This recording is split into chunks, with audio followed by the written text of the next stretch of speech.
Okay, this is the NASA press conference, the flight readiness review update for Artemis 2. Here, let's go in. It just started.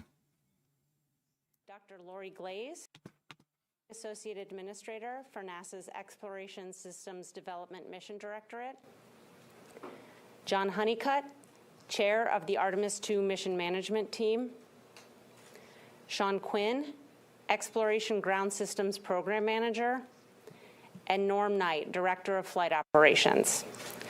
So we'll have some opening remarks from our panelists today, then we'll get into question and answers from both you here in the room as well as on the phone. A reminder to those who have joined us by phone, you can join the question queue by pressing *1. And with that, we'll start with Lori. Great. Thank you so much, Rachel. It's great to be here again with you all.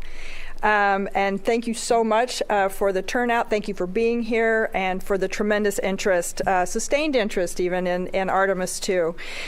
As Rachel said, we just completed, about a couple hours ago, we completed 2 days of discussions as part of our Artemis 2 flight readiness review.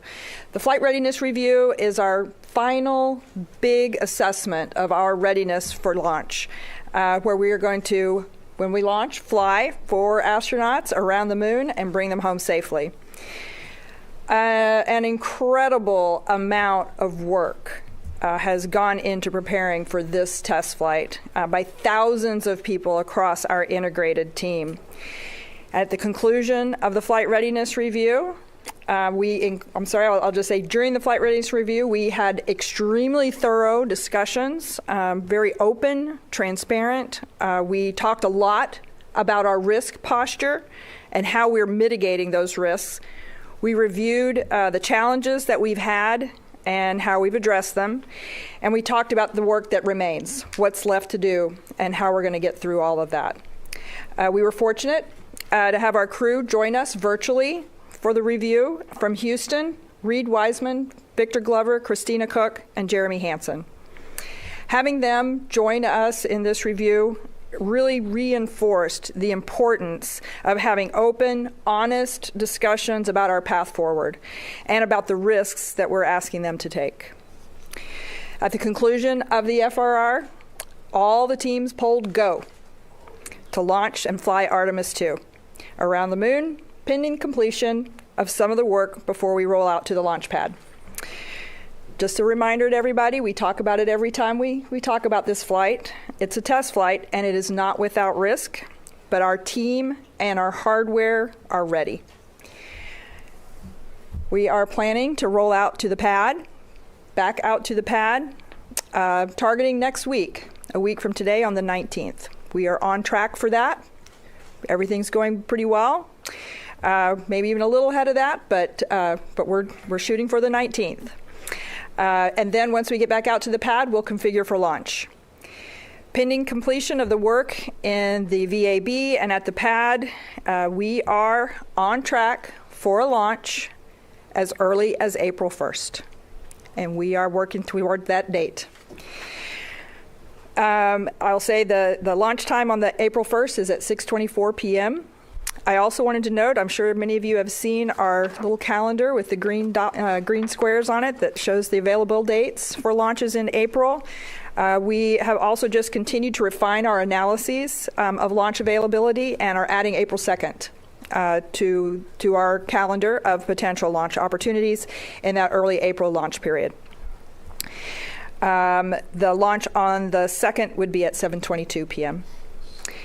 Within those 6 days between the 1st and the 6th, we can't always turn around every day for an attempt. We would anticipate on the order of about 4 opportunities within that 6-day period.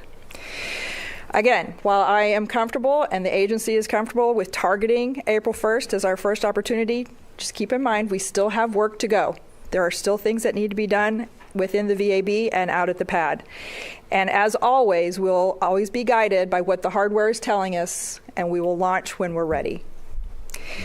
I want to close just by saying how proud I am of this amazing team that is working tirelessly to prepare to launch and fly our astronauts around the moon and bring them home safely. With that, I'll hand it over to John. Okay, thank you, Lori. Hello again. It's good to be back with you all today, and it's even better for us to be ready in the rocket to get ready to roll out again and launch this mission. Probably over the last 7 days, pretty much on, more than off, we spent a lot of time with the senior executives and the leadership throughout the enterprise, talking about our risk posture, as Lori alluded to, but moreover, looking at it through the lens of an agency FRR is really more like it's telling the risk story, and it's about how you communicated risk. So Lori said, hey, we need to spend a few days doing just that and kind of wire brushing the team so that we don't put ourselves in a posture of what I always kind of talk to folks about sometimes: don't bring me a kit and make me have to put it together myself. I wanted to be crisp on going to this agency FRR and making sure that we had the kit put together so that folks could understand that we were doing our best job at communicating the risk associated with this mission. Over and over again, we ask ourselves, is the rocket ready to fly? Is the spacecraft ready to fly? Is the integrated team ready? So another piece that kind of drives into that is Amit's been talking to us for several months about failure of imagination. I think we use that term a lot in human space flight, right? And so we want to be sure that we're thinking about everything that can possibly go wrong. And have we assessed and adjudicated all the risks to put us in the best posture to be successful? I, like Lori, was very pleased with the outcome of the flight readiness review. Amit asked for dissenting opinions at the end. We spent a little bit of quiet time, giving people plenty of time to come to the table and share any dissenting concerns, and there were none. We took some actions at the FR today. Some of those actions are due to be completed prior to rollout, which I don't think is a big deal. It's just work we got to get done. And then there's some that will come to the L-2 when the enterprise hands over the mission management to the MMT. And like I said, we got a path to close all the open actions either prior to rollout or prior to launch. I spent a lot of time over the last probably 7 months putting teams together to go look at risk across all the individual elements of the enterprise and how they stack up, and then once I got that data put together by the teams, I put together another team to go assess all those integrated risks and how they interact with each other from a top-down perspective and a bottoms-up perspective. And I was really pleased to report, that we didn't find any new integrated risk interactions throughout that process.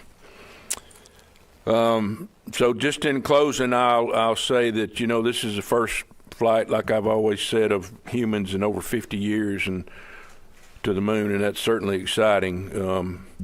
And I've always cautioned the team, and we won't do it, and we're not going to celebrate this small victory that we had on getting through the FR, which was quite a big deal, but it's just a step along the way. So we're not going to celebrate till we get Reed and Victor and Christina and Jeremy safely home.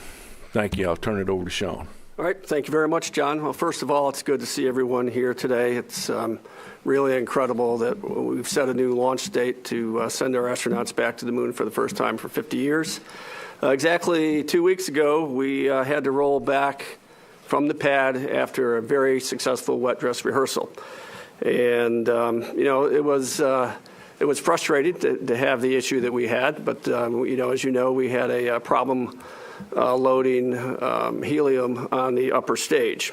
We got the vehicle back to the VAB, and we removed the suspect part. It was what we call a quick disconnect, a helium quick disconnect. And we took it to our labs, we x-rayed it, and we found a seal blocking the flow of the helium through the QD. And so at that point, we set upon a path to figure out the root cause. And so we set up some non-flight units down at our launch equipment test facility and proceeded to duplicate the conditions that we experienced when we were trying to load helium on board the upper stage, and we were able to replicate the problem. Since that time, our combined engineering teams across our ground systems and SLS teams came up with a design fix. That design fix was implemented on a test article, and we have successfully tested it, and we have qualified it for use on Artemis 2. And the modified QD is already on the upper stage. So I was very, very proud of the team and the work that they did to quickly understand the root cause and come up with the corrective action and get us back in a posture to roll back out. We've also replaced the flight termination system batteries on the ICPS, on the core stage, and the boosters. And we are in the process now of testing the flight termination system in the VAB. So far, the VAB processing has gone very well.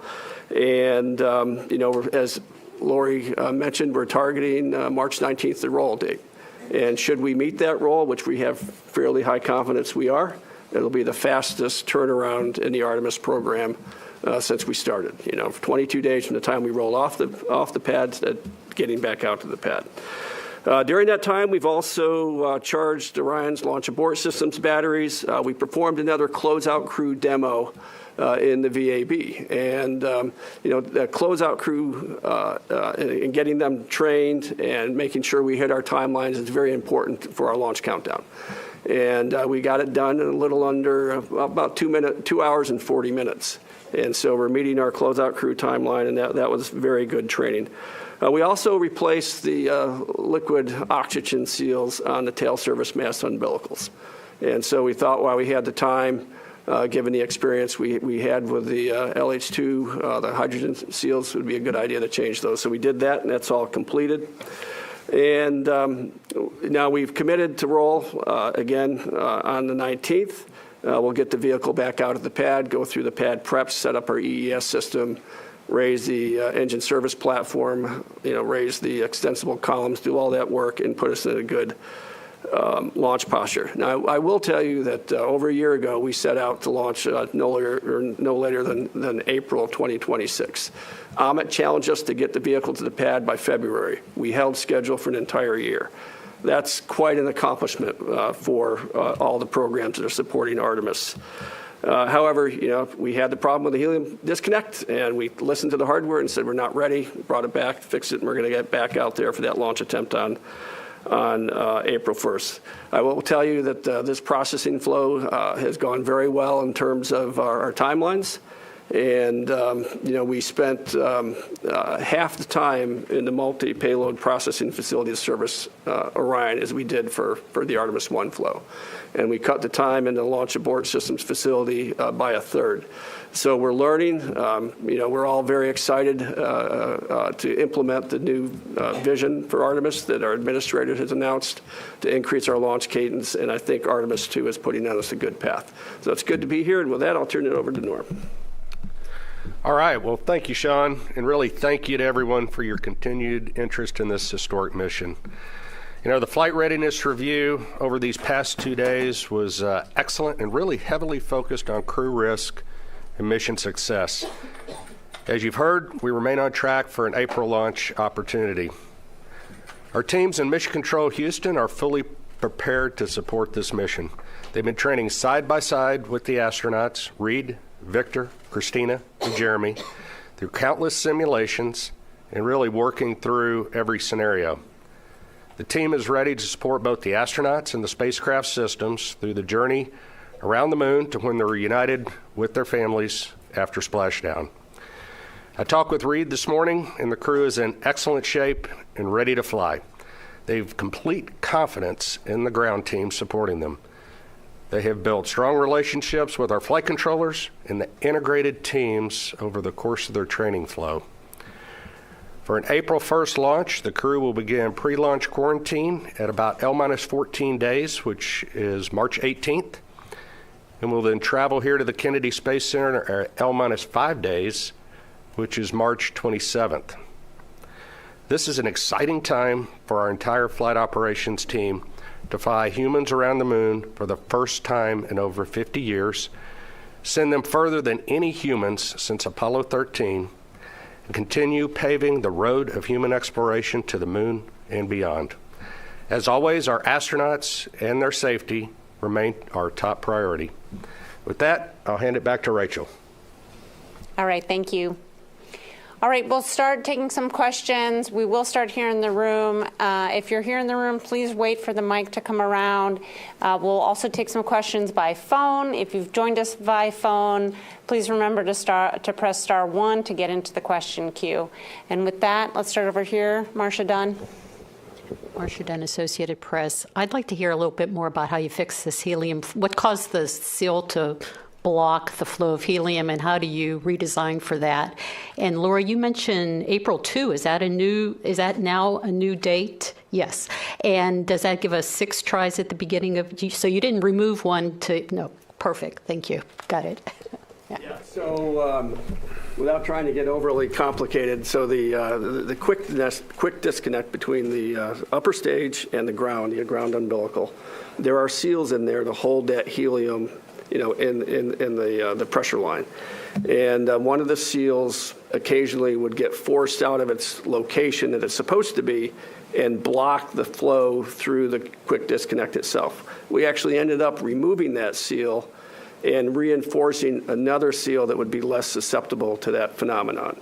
And so we'd have this buildup of high pressure gas after we vented the helium bottles. That high pressure gas forced that what we call this body seal out, and we redesigned a channel around another seal that also holds the pressure, a secondary seal, reinforced that, and we've tested it multiple times. We took that QD through some brutal tests to make sure it was going to work, and we feel pretty confident about it for Artemis 2.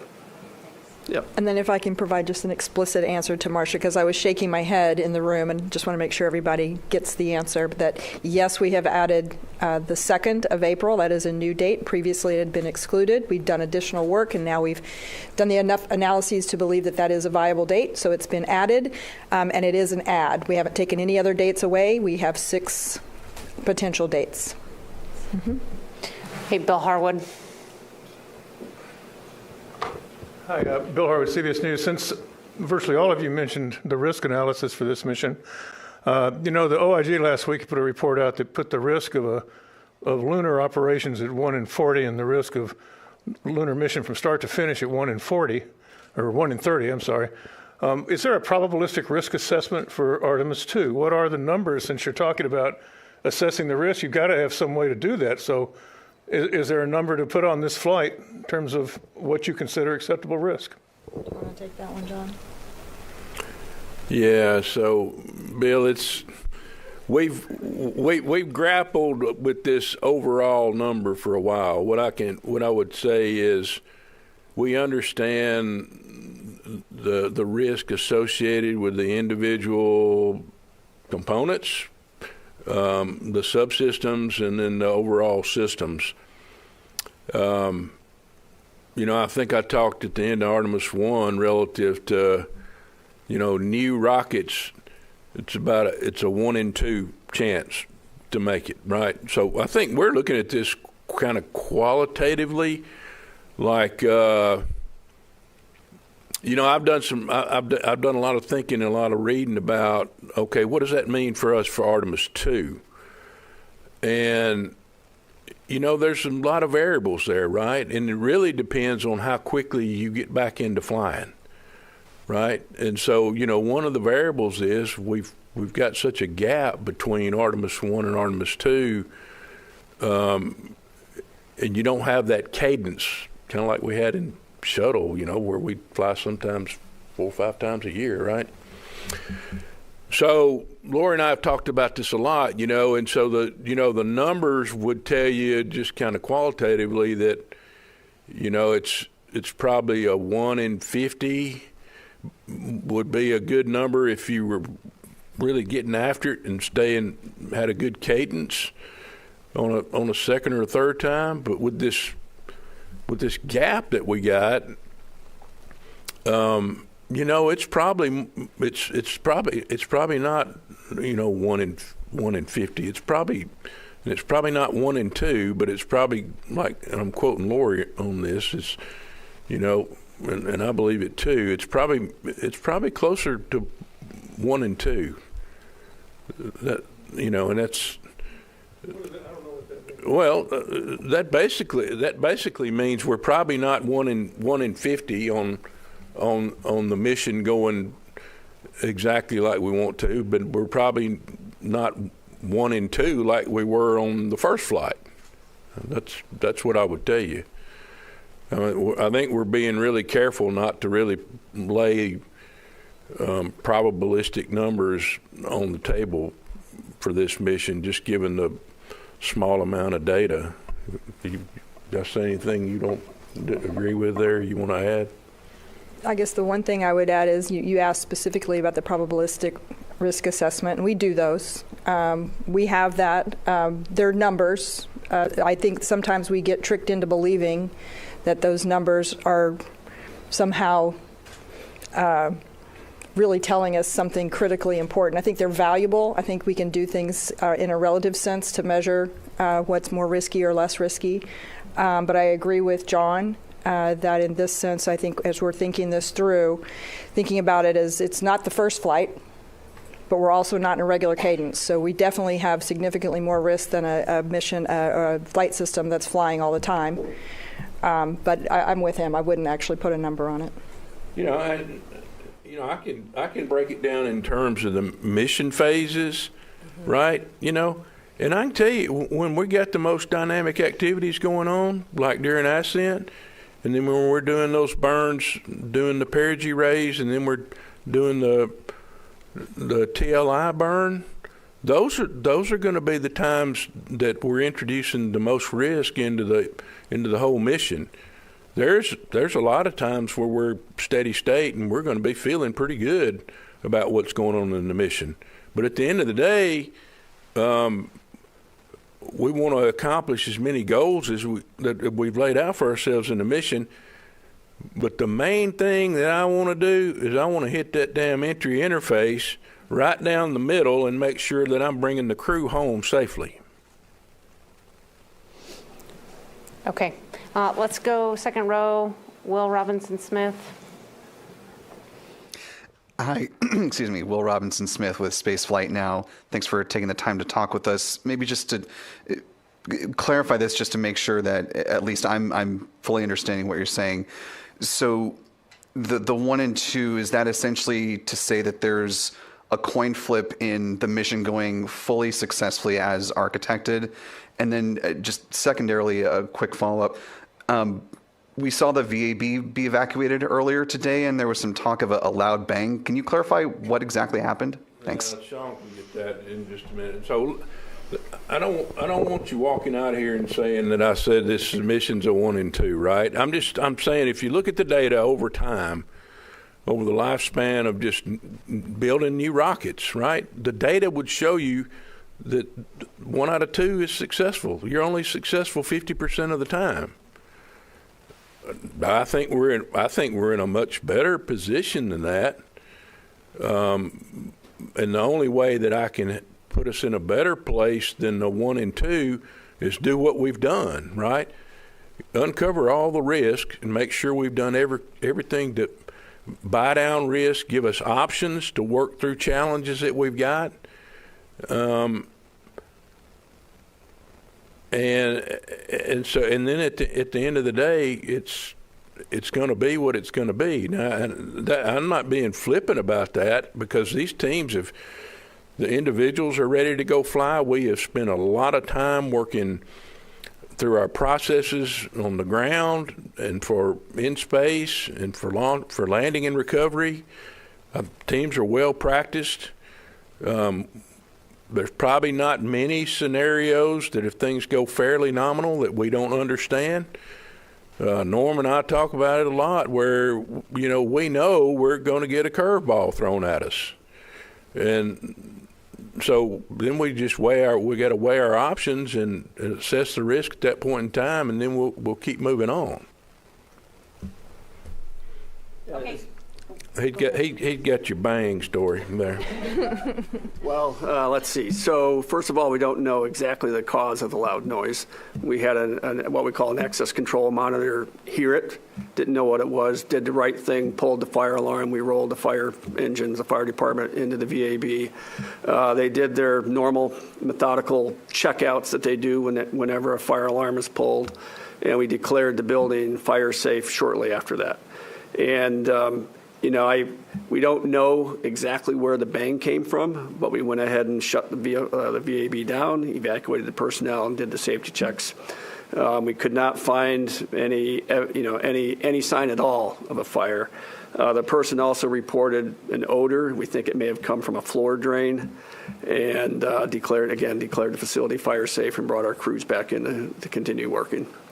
I could speculate on what it was, and I just don't want to do that right now. Okay. Yep. All right, we'll take several questions from the phone and then come back here in the room. First up, we have Jonathan Sari with Fox. Thank you so much for taking the time. This is for whoever wants to take a forward look, future Artemis missions, Artemis 4 and beyond, the human landing system. The OIG report raises concerns over the elevator in the Starship HLS being the only way for astronauts to move between the surface and the crew compartment. What options for a backup is NASA exploring?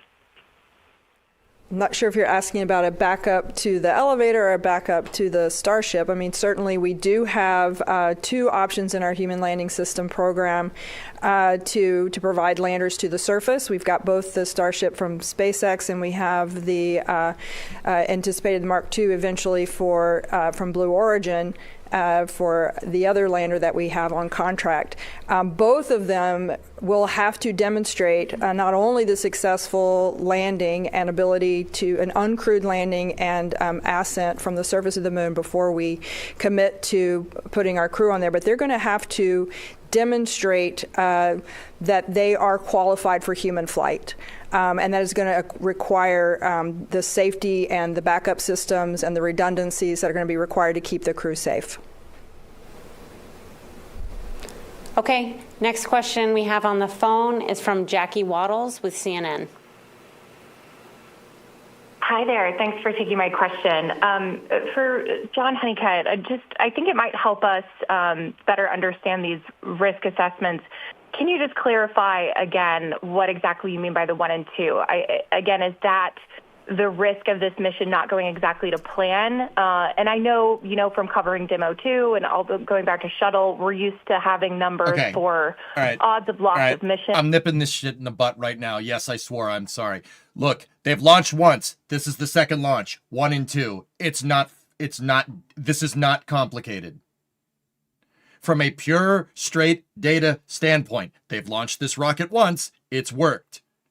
This is the second launch. 1 in 2 odds. Not hard. Not difficult. This is ridiculous. That is not what he was saying. Like, what? Bro, how? Never mind. All right, I'll shut up. To have them, they were virtual, they were online, but all 4 were gathered together online, and they did kick us off with our FRR yesterday morning by saying a few words to us, and they did convey some of the things that they think about and the things that they worry about as the crew members, the kinds of risks that were of most concern to them, and the things that basically they were going to be listening for as we went through the FRR. And they included things that I'm sure won't surprise most of you, things like the heat shield, but not so much the performance of the heat shield. I think we've all agreed that we've got a good heat shield. The question was, are we going to be able to hit that entry interface and get them get them back on Earth safely. And so they were listening to make sure that we have that really nailed down and we were going to be able to hit that entry interface. Understanding communications challenges and making sure that they'll be able to maintain communication with Earth. And that's one of the things they were looking at, those risks, the environmental control and life support systems, power systems, things like that, the things that could cause some challenges to them while they're in flight. So we really appreciated them sharing their thoughts with us. I will also share, I think one of the things that they mentioned was, we've spent the last 25 years in low Earth orbit, and they wanted us to make sure that we all recognize as the board members that this mission is different. We are going well beyond low Earth orbit. We're going out to the moon, and we can't always rely on our experience in low Earth orbit when we're taking this kind of a mission. All right, let me make another run at this. I've had a little bit of time to think again. All right, so on the 1 and 2, all I'm saying is when you don't have a lot of data to pick from and you want to go generate a probabilistic number, the way I got the 1 and 2 is to just go look at the rockets that flew their first mission, right? How many of them were successful? It's about 1 and 2, right? And so people, I don't want people to take that as being that we should be scared to go fly, because we're not scared to go fly. We do an outstanding job of understanding the risk, buying down the risk, mitigating the risk, and putting together controls to manage the risk. But I think you get in trouble, and we had a little bit of conversation on this today at the FRR, not specifically about, it's kind of indirectly about talking about generating probabilistic numbers, right?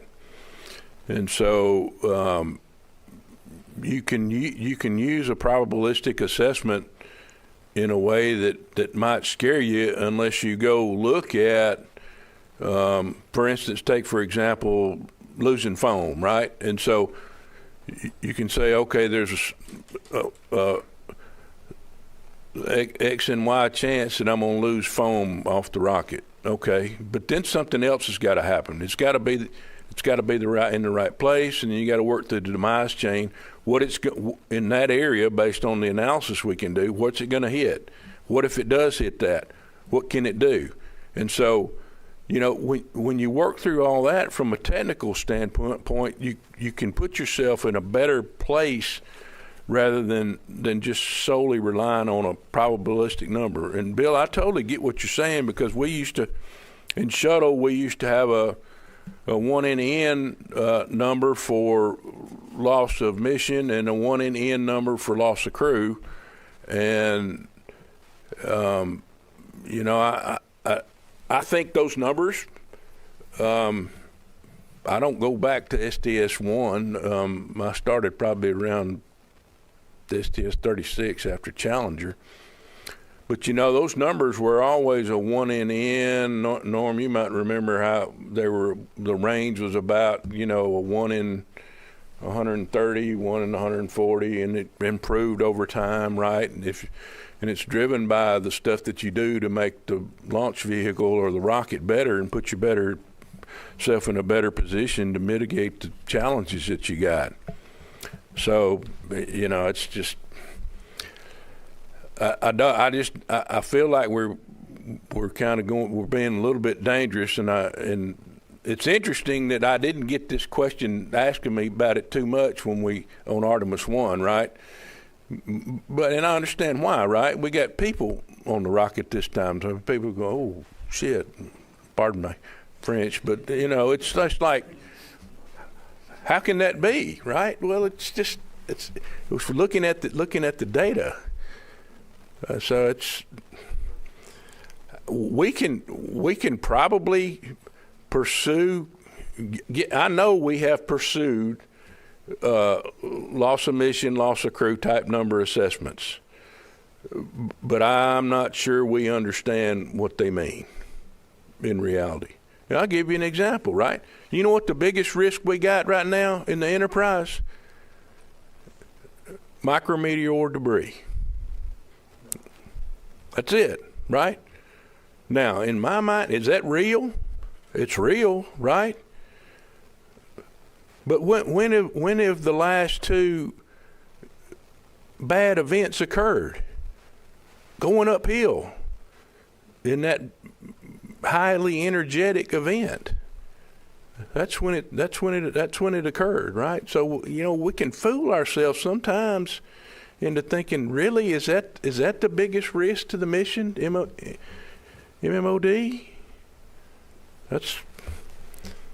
Well, this ought to make for some good reading over the next few days. Okay. We'll take another from the phone from Josh Dinner with Space.com. Hi, thanks so much for doing this.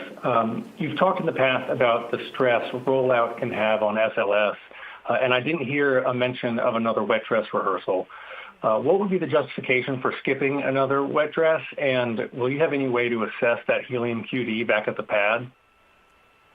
So I'll take the first part of that as far as the wet dress. And we've had a lot of discussion about this. Every time we tank the vehicle, it takes a little bit of the life out of those tanks. And so we certainly want to test and always make sure that everything's working. But, you know, we've now done a couple wet dress rehearsals. We've exercised the team. We've exercised the hardware. And I'll just tell you, from my perspective, when we tank the vehicle the very next time, I would like it to be on a day that we could actually launch. I would like to do it on launch day, and if we are able to successfully fully tank the vehicle, I want to be able to pull go to launch. So that's where we are at this point. And, you know, we don't want to give up any of the days in our April launch window for a wet dress rehearsal. And as far as testing the QD at the pad, well, we've already tested the new QD in the VAB as part of our pre-launch checkouts. We do pressurize the helium bottles, and we exercise the helium system on the upper stage. So we've already verified that the new QD is working in the VAB already. We'll take one more question from the phone, and then we'll come back here in the room. Next up, we have Katrina Miller from the New York Times. Hi, thanks so much. I was curious for anyone who wants to answer, can you go into a little bit of the specifics on what work needs to be completed prior to the rollout and then prior to the launch to be ready to launch April 1st? Thank you. No, I've got it. I think I can talk about a little bit about the things that I'm looking forward to seeing over the next weeks to come. One of the things that we got to get worked out is we found a little bit of got some interesting data on some of the thrust vector control actuators that are in fabrication up at Moog right now for Artemis 3. So we got to go figure out kind of what that means to this mission. I don't think it's a big deal, but it's just doing the analytical work to close it out and make sure that the little bit of an issue they're seeing up on the actuators for Artemis 3 doesn't indict the Artemis 2 actuators, which are shuttle heritage, right? So we had two sets of actuators. We used one on Artemis 1. We're using the second group on Artemis 3, and then all the subsequent ones are going to be new. Our inertial navigation and control assembly on Artemis 2, ULA ran into a little bit of a problem, and they solved it by doing a good burn-in with the Inca. On one of the channels, they were experiencing some issue. I'm not sure I can communicate what the issue was. It was basically they recommended we do a good burn-in on the Inca, and Sean's teams, we've already started that, and so we got a good plan to get that closed out. And then Sean can share more on this one, but he's been working. Y'all have heard about the comm problems that we've had off and on throughout our wet dress rehearsals, and his team's off working. They've done an outstanding job buying down risk relative to that. So those are kind of the three big ones on my radar. He can talk to you about his kind of standard work. I don't view the standard work as a big deal, and he can talk about his schedule. So over to you, Sean. Yeah, so really, like I said earlier, the work in the VAB is going very well. We're actually slightly ahead of schedule. What's remaining really is the what we call the flight termination system end-to-end checkouts. And we'll do those over the next several days, and then we'll do what we call close up the volumes. We will remove excess platforms from the LVSA area and from the core stage and the left and right-hand solid rocket boosters, and get the doors locked up and ready to roll. So there's not a whole lot of work left in the VAB, fortunately. That's pretty much it. So we're close. Okay, we'll come back here in the room. We'll go on this side. Let's start here with the black shirt. Thank you. Manuel Masanti from Exploración Espacial. Two quick questions. First one for the panel. The OIG report says that NASA is tracking like a risk with one of the cryogenic technologies that SpaceX is using for the HLS, but it doesn't mention which one. Can you elaborate which technology is NASA tracking, which is not going to be mature enough for Artemis 3, in this case would be Artemis 4. And then maybe for Lori, what would be the status of the gateway, given the new architecture? Is the lunar base the new gateway? Let me take those separately. In your first question, I'm going to say we'll have to get back to you. I would have to go back and read the details of what's in the OIG report to understand what exactly there, and I don't want to speculate on that particular question. On the second question, the new direction that the administrator put forward a couple weeks ago, that is very focused on the transportation systems in the near term. It's focused on standardizing our transportation to and from the moon. There's nothing in there that says anything about what is anticipated for any other parts of our program. We continue to execute on the other parts of our program. Okay. Let's go here to Ken. Hi, Ken Kramer, Space Up Close. Thanks for doing all this. A lot of good information. Norm, you haven't had a question. I could ask you all a question. Let me ask you about the ICPS. I'd like to know, can you describe in detail the burns that it has to make? And if there's an issue, how long can they stay in orbit before they can go to the moon, or they have to abort the moon? Thanks. Okay, well, thanks for your question. So they get into orbit. SLS does its job, gets Orion and the ICPS into orbit.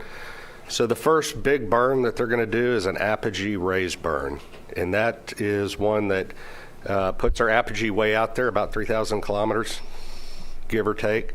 That's what ICPS provides. After that, ICPS will separate, and they'll do a we call it a prox demo, proximity demo. And so they'll actually do some inspections of ICPS and do the handling qualities of Orion around it. So that's its major burn to get Orion where it needs to get in that first, we call it a HEO orbit. So, and then your second question, I think, was, how long can the crew stay up there? Well, if that burn doesn't work right, what are your options? Well, if that burn doesn't work, then you have aborts back to Earth. And so you would separate from ICPS and come back. Obviously, the first thing we would do is try to get into a safe orbit as best we could. And once you're in a safe orbit, we would assess probably in a low Earth orbit, because that gives you a matter of hours to get the crew back home. Once you commit to the high Earth orbit, it's about a day to get back home. So obviously there's a lot of risk trades that you do. There are a lot of different scenarios that play out associated with that. But what the team does is they look at the failure, the impact, and then the workaround and the risk trades relative to always keeping crew safety paramount, vehicle safety next, and all those factor into the decision making that we as a collective team would go do.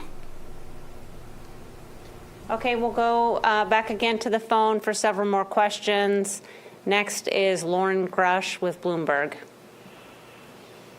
Hi, thank you so much for taking my question. I'm wondering if there has been any extra scrutiny lately on the solid rocket boosters.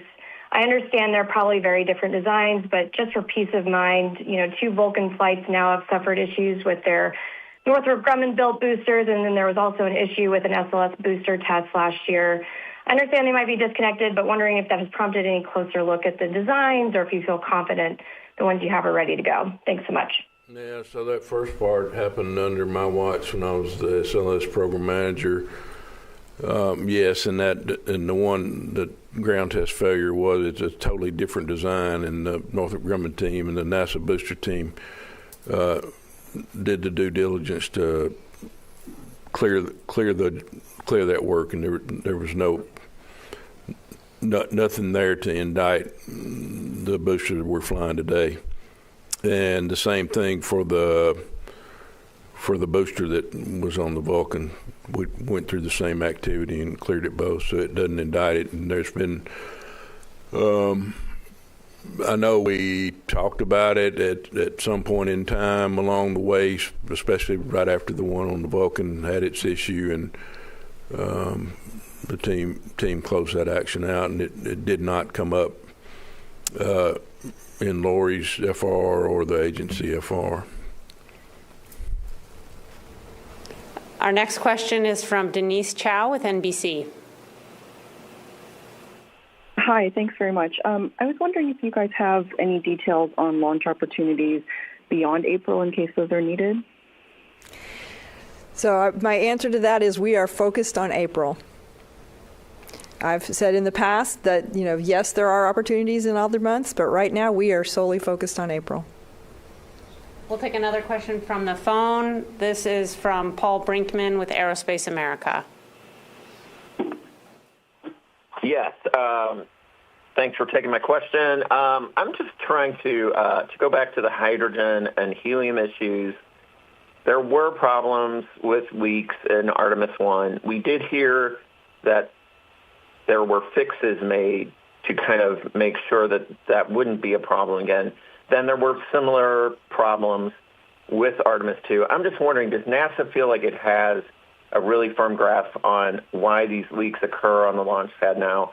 And what is being done to make sure that Artemis 3 doesn't start off with the same problem? Yeah, so I feel like right now we're in a better place than we have been since we started this endeavor. And the team's got an extensive fault tree, and I think they're looking in the right areas. There's quite a bit of evidence that says that those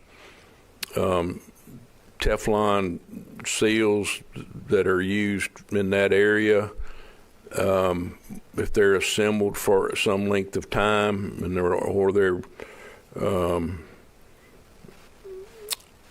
or there's any little bit of a flaw in them, or they don't fit exactly right. In other words, it's you need to cherry pick the seal.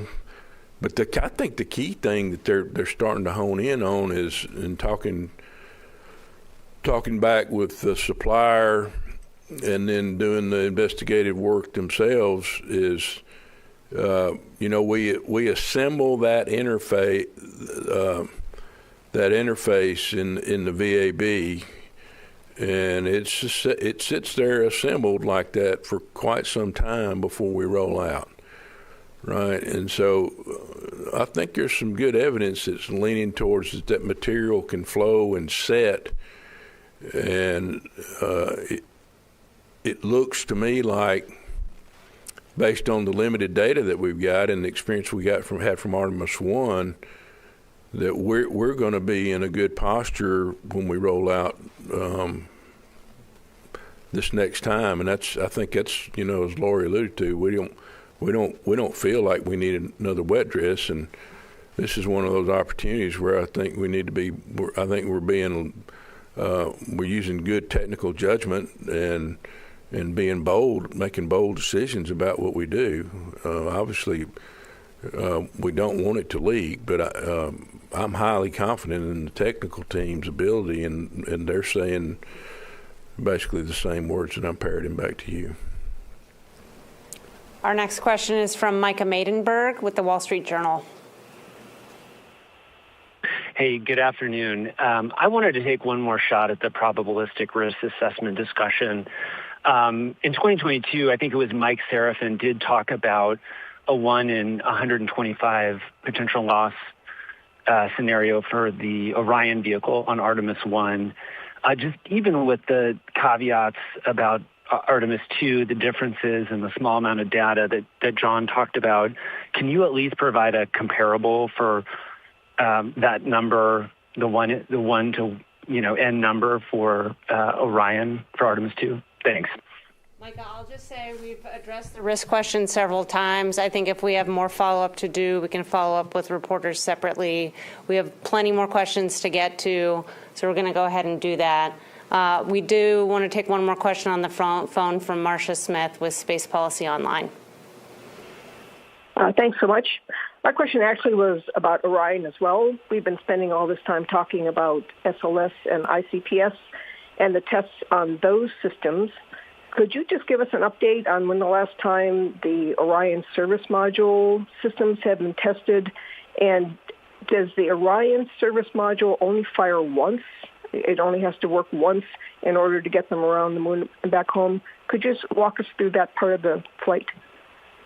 Yeah, I don't know the last time that we've run any test on the service module, but I know Norm's here and he can talk about relative to how they utilize the propulsion system on the service module, which I think is important relative to this conversation. Yeah, service module we depend on a lot, obviously. A lot of the critical burns are done. TLI is done with the service module through the OMS engines. We have a series of jets on there as well. So it's critical to the mission, and we use it until the very last day when we jettison it and Orion comes home. Another one from the phone, we have Ryan Keaton with NASAspaceflight.com. Thanks very much for your time. I just want to make sure I understand this correctly. You said you're not going to be doing another wet dress rehearsal. I'm just wondering if you're going to be doing any tanking at all, like a partial tanking test or an integrity test, or are you absolutely set that the first time you're going to tank this rocket from now on is going to be for a launch attempt and there are no other scenarios? Thank you. Appreciate the question. Yeah, we've done a lot of talking about this and what kind of testing might be beneficial. And at this point, we've demonstrated that the seals that we have are the best seals we've ever seen on the SLS and at this QD. And so, in our opinion, there's not a lot more to be gained from that. So we are, as I indicated previously, the next time we tank the vehicle will be when we're attempting to launch. Our next question is from Nicole Mortellaro from the Canadian Broadcasting Corporation. Hi, Lori, this is for you. I know that you mentioned that you're focused on April with launch attempt, but is there any way we can get an update, like just for May? Because for media, it's very difficult to get any hotel rooms or anything like that booked. So is there any way we'll have an updated calendar? I understand, and I hear you. As I said, right now we are very focused on April. If it starts to look like that could be a challenge, we'll reconsider, but at this point we're very focused on April. All right, we'll come back into the room here in the blue. Zach Covey, Spectrum News. I wanted to ask either Sean or John this question. You guys, last time we had the flight readiness review, we were talking about repetition of your crews. If there was a reason that the VAB had to come back into use and the rocket had to go back, you wanted your crews to continue to practice. Can you go a little bit in on how the past couple of weeks have been for both of your crews to get ready to this point? Well, I will tell you that we've had a lot of work to do coming back from the VAB, so our crews have been very busy with reopening the vehicle volumes to do the flight termination systems work. I mentioned earlier today that we had the time to do another closeout crew demo. in the VAB. We took advantage of that opportunity to make sure that we were able to execute to our timelines and keep our closeout crew sharp and ready to go on launch day. And, if we had a more extended time in the VAB, we probably would have done some more launch team training simulations. We really didn't have the time to do that, and we don't really think we needed to do that given the short VAB turnaround time that we had this time, that we expect to have.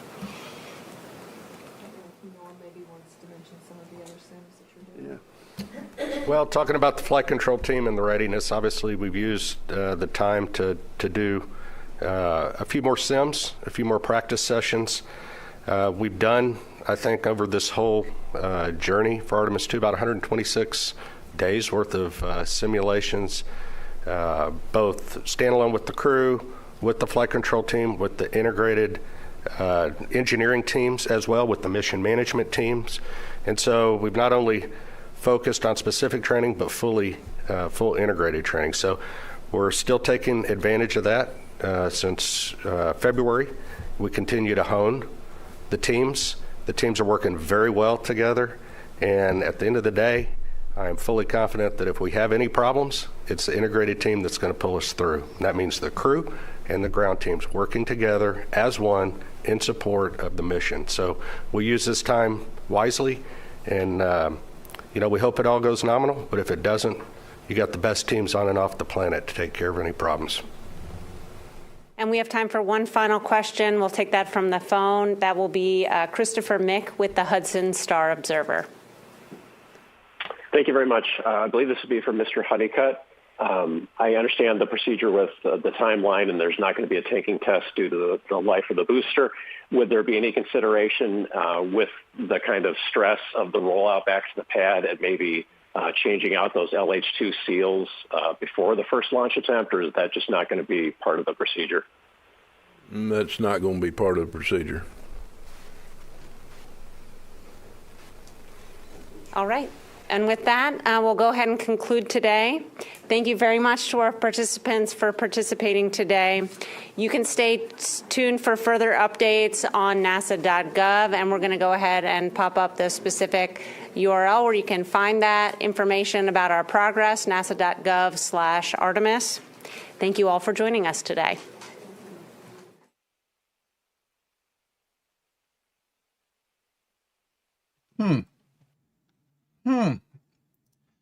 I will say this, fellas. I appreciate John Honeycutt's candor in the situation.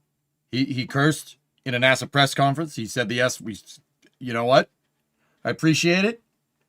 And I don't find it out of character or unbecoming or anything like that. If anything, him doing that shows genuine care for this mission. That tells me everything I need to know. You wouldn't do that if you didn't give a frick. You would not do that. Dude genuinely cares. And that is the most confidence-inspiring thing I've heard from NASA in a long time, believe it or not. You know, out of all the stuff that he said, that one takes the cake, dude. It's right. It's right, dude. You wouldn't sit there getting annoyed with the press like that. You know, having them basically call into question your judgment of probabilistic risk if you didn't care. You know what I mean? If you didn't care. That inspired more confidence in inspired more confidence for me in this mission than I had before. But yeah, absolutely. In fact, I told Max to go say that to him. I told Max to go tell him that. That's who I was typing to. Max is there in the press conference. I told him to go over and say that. Tell him that, because that's real. That's real. We get it. It's not 1 in 2. Probabilistically, it's not a 1 in 2 chance of failure. It's not a 50% chance of failure. That's just the odds because you've launched one rocket, and this is the second one that you launched. That represents the lower limits in your array of probabilistic outcomes. Okay? With the high end, he said, being the shuttle mission because of high flight cadence being about 1 in 50. It's not 1 in 2, but it's not 1 in 50 either. But because this is the second launch of this launch vehicle, okay, because it's the second launch, and because you don't have that high of a flight cadence, it trends more towards 1 and 2. That does not mean that the mission is going to fail. You have a higher risk. We're talking about risk here. And we're talking how you statistically analyze risk is generated with data. The lack of data it gives you a wide range on risk assessment because of the low flight rate. That is what he was saying. And everyone missed it. Everyone freaking missed it. I don't know about you guys. I understood what he was saying right off the bat. I get it. He was basically saying, well, it'd be safer if we flew it more. And he's 100% correct in that regard. Like 100% right. That is exactly the case.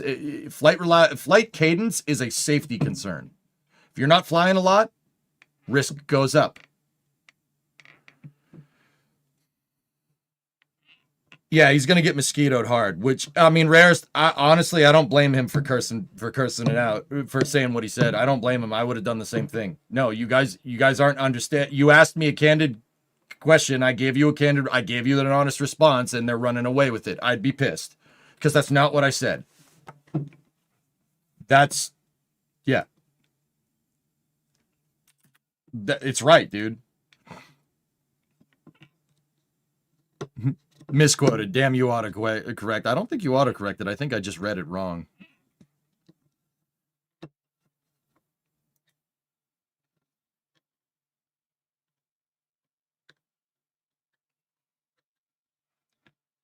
Can we have smarter reporters then somehow?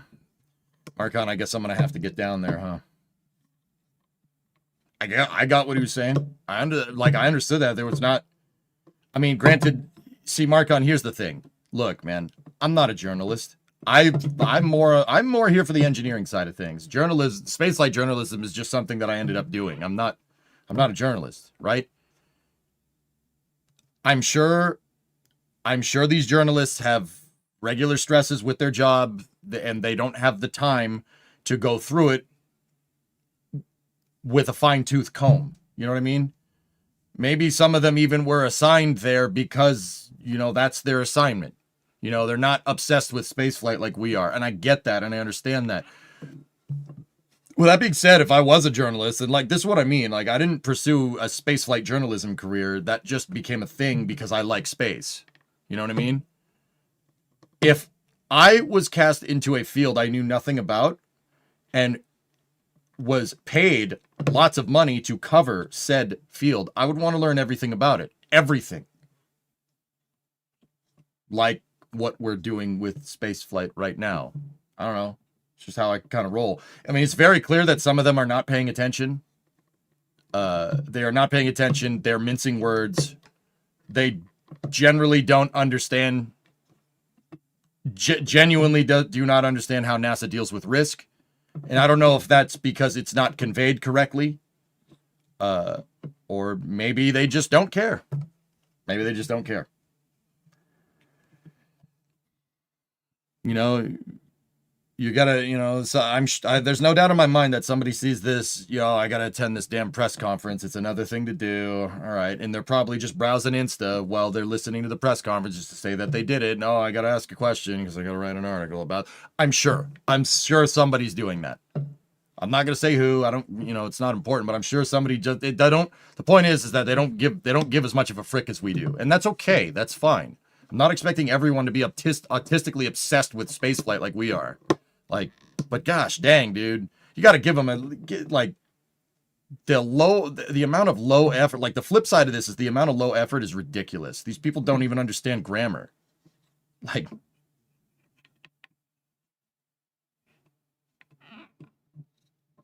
If it bleeds, it leads. Yeah, right. But when should I book my hotel? I absolutely can't believe that the Canadian Broadcasting Corporation asked that question.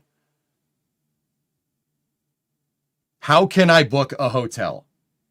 You're asking Lori Glaze, the director of the Artemis program. Well, actually, she's the Deputy Associate Administrator for Exploration Systems Development Mission Directorate. She runs the Artemis program. You're asking the person that runs the program that's about to send people to the moon, where can you get a hotel?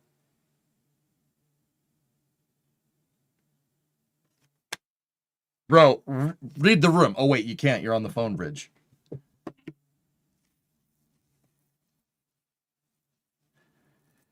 Yeah, this could have been discussed in an email, Connor. That's right. Did somebody actually ask that? Yep. That's what I mean, dude. How low is the bar for you not to care about this? This is your job. Your job is to cover spaceflight, and you ask about hotel rooms. Is that what you're going to write your article about? How you couldn't get a hotel room for Artemis because people are going back to the moon? Is that like...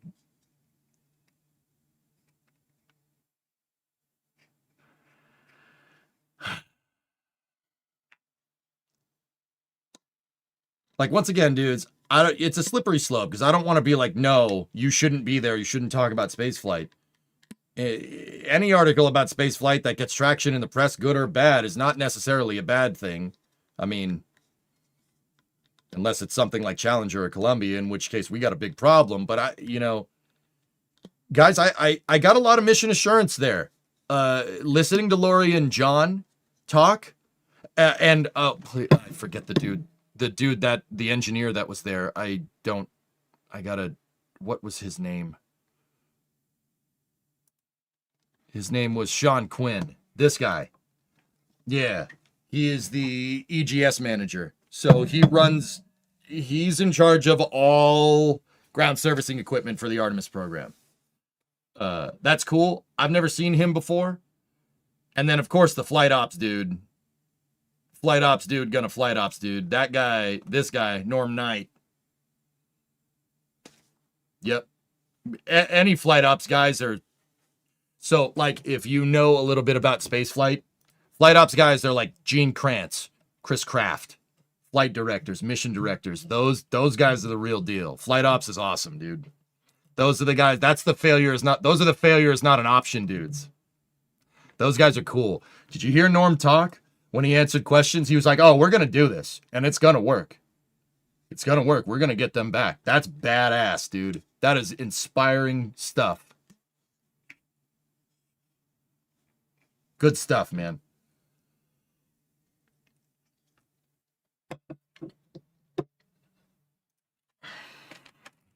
Statistics are one of the harder things for people to understand intuitively without studying it. I love stat, Aqualex, but yeah, maybe that has something to do with it.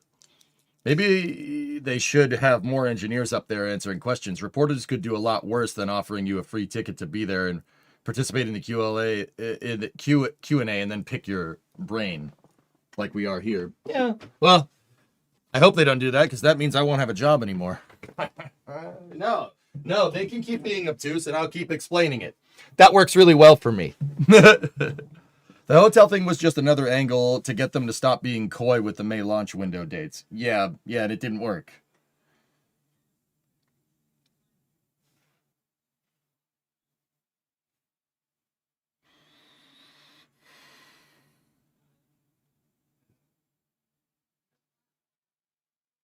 Tangentially related, I saw that Stationeers is about to add hydrazine, and it will be treated as a hypergolic fuel. Ooh, fun!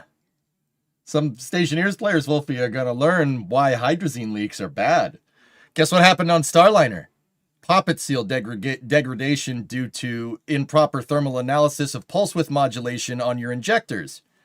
That causes hydrazine leaks. That's not great. Don't want that. Yeah, somebody's going to get very, very, very familiar with that in Stationeers soon. That's cool, man. I may actually complain to the CBC on that waste of time question. Yeah. Liquid sodium chloride. Ooh, fun.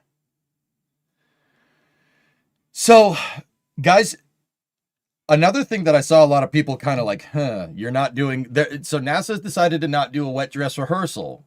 They're not going to do a wet dress rehearsal with this because they're worried about tank cycling fatigue.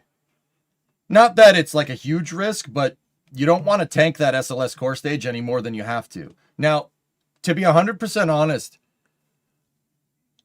when I went into this press conference, I would have said do the wet dress rehearsal just to be sure. But Lori Glaze said something there that made perfect sense in my head.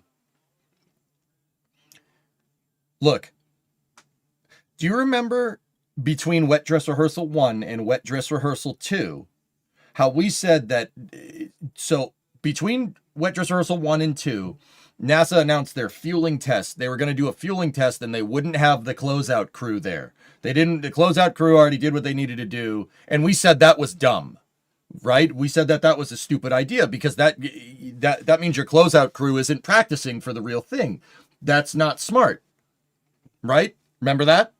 This is that, but they said it in a way that sounds a little bit ridiculous, right? Look,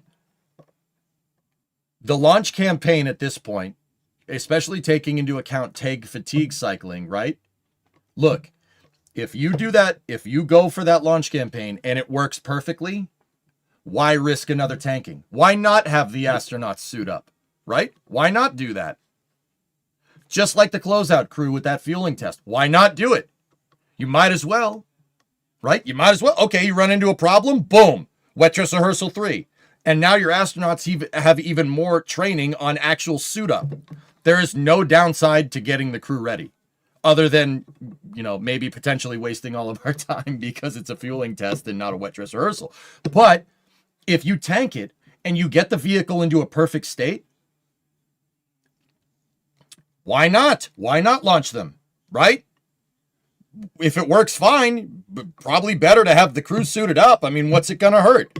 They're already in quarantine for if this was a wet dress rehearsal, they'd already be in quarantine. Why not practice, right? That makes perfect sense in my mind. Lori Glaze had to explain it in a certain way, and I was actually like that. That's a good idea. That's a really good idea, actually. That's really smart, right? Okay, say they go to fuel it. They go to attempt on April 1st. They go to fuel it. Doesn't work. Okay, change the seals. You already know what to do. Change the seals, and then target a launch date a little later in the week. Done. Easy peasy. Discovery, go at throttle. But if you tank it and it works perfectly, and the rocket's in a good configuration, fully fueled, why not send the crew? Right? Why not? That's actually really smart. I had to think about it for a second, but that's really smart. That's a good idea. Hey, Chosimba1. Appreciate the coverage as always. My pleasure, dude. Right? Like that just makes perfect sense to me. Hang on. I'm going to turn on SBL. My headset just timed out. Yeah, Turbine, me too. That's actually really smart. I think that's a good idea. If it doesn't work, it doesn't work. All right, cool. The crew got some practice suiting up again. What's that going to do? Is that going to hurt anything? It's not going to hurt anything. No one, But if it works and you have a good vehicle, send it. That's a good idea. That's actually smart. If you're worried about tank cycling, it's a good idea. Honestly, I'm okay with it. I needed to hear the rationale there though from Lori, because up until that point I was like, why would you do that?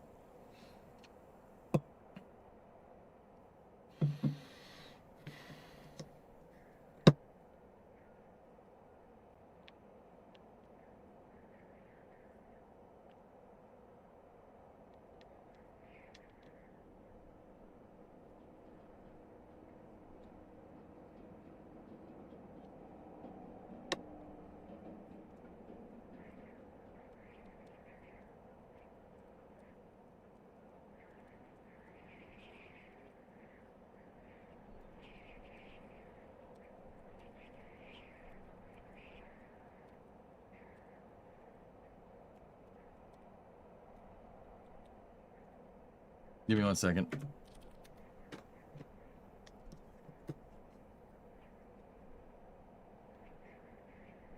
You paid 100% of these employees to stand around watching a rocket fuel or get ready to launch. The cost difference can't be that much. Bingo, Wisp. When you think about it, that's smart. That's a good idea. That's a little bit on the pragmatic side, but if you're worried about tank cycles, sure. Why not do that? Right? Like, it makes perfect sense to me. My question, though, is why not just change the seals as soon as you get out there? What's the downside of putting new seals in once you get time on the pad as standard procedure every time going forward?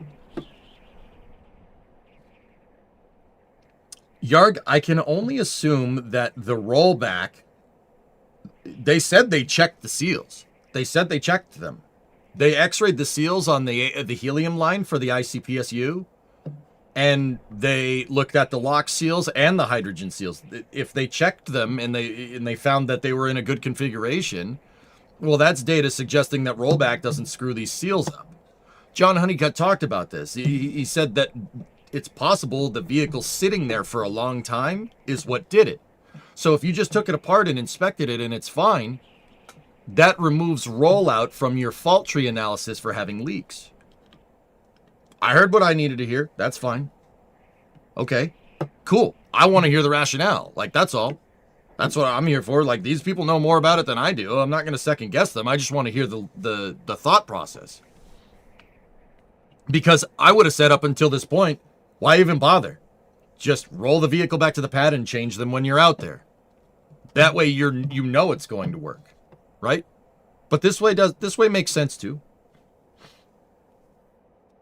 Yeah, Procyon, you're not wrong. Helium is a real big pain in the butt. Do you think this, from what I see, is the beginnings of a cultural shift at NASA is because of Jared? Yes. Absolutely. Turbine, it's what I've been talking about for a long time. Look, do I want to get into a space race with China?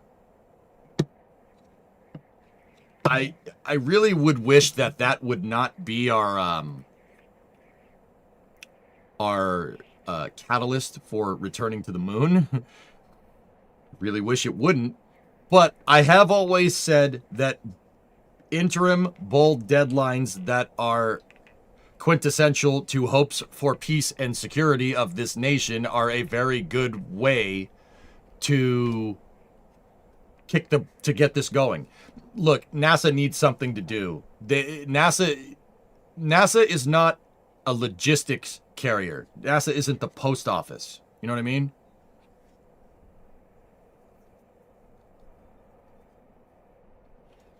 SpaceX has already done that with a couple Starship launches. No wet dress rehearsal prop load if no problems launch. Yeah, Deadeye, it's a little bit of pragmatism. You got to be bold, like what John said. You know, I've always said that NASA needs something to do. They need something to do that's going to challenge our, to quote JFK, serves to organize and measure the best of our skills. That's a good idea. They need something to do and they need a deadline to do it. That's the gist of it. That's what I'm getting at. They have to have something to do. If it's just, go to the station and come back, well, look, that breeds complacency. I would argue that that's where commercial markets, that's where SpaceX thrives.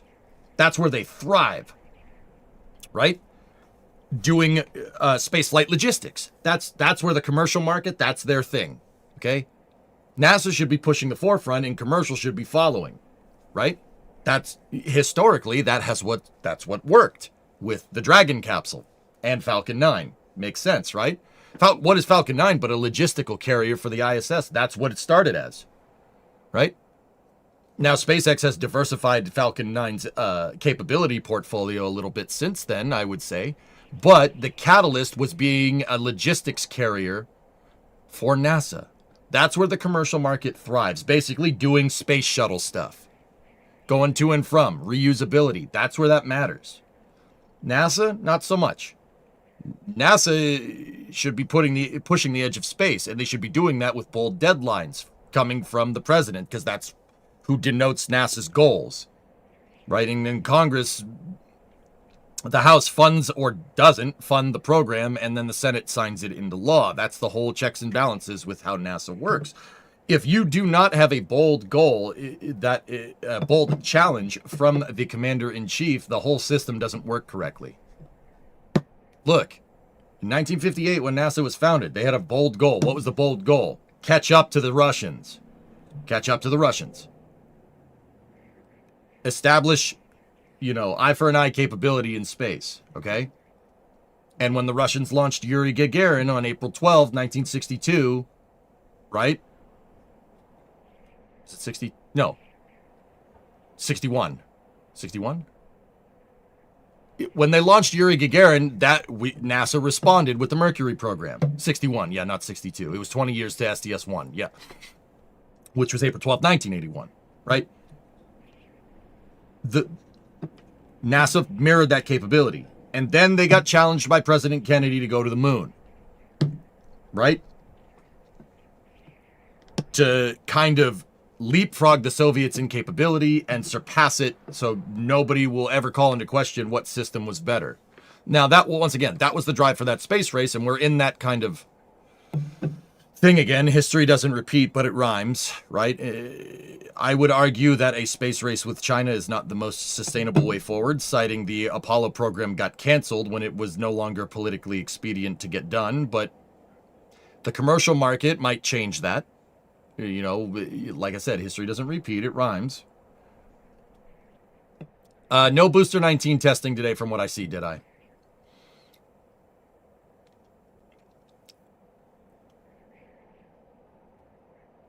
Apollo also got killed due to Vietnam. Like I said,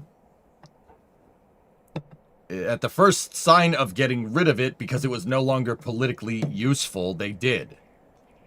I would argue that getting into a space race with China runs that risk.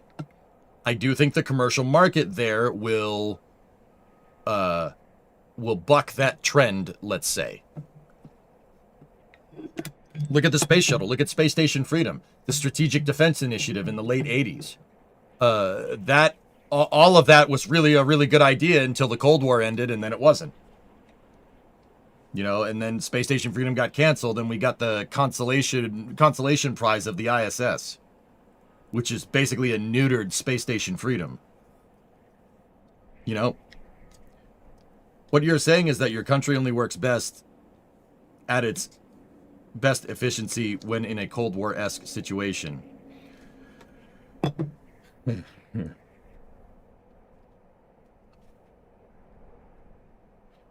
I think adversity breeds ingenuity, dude.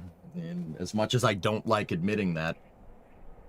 Like Deadbringer, I've said, dude, you've been watching for a long time. I said this 10 years ago. We shouldn't need a space race to be the catalyst for reaching further into the stars. That's a dumb reason. I've said that well before the current president's tenure. And the president before him. I've been saying that for years. That should not be our impetus for doing it. We should do it because we can.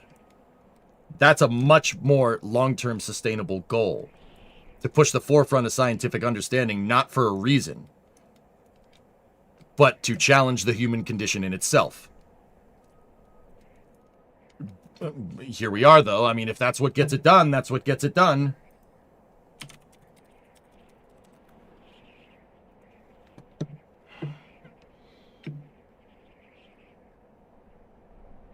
We have been given the scientific knowledge, the technical ability, and the materials to pursue the exploration of the universe. To ignore these great resources would be a corruption of a God-given ability.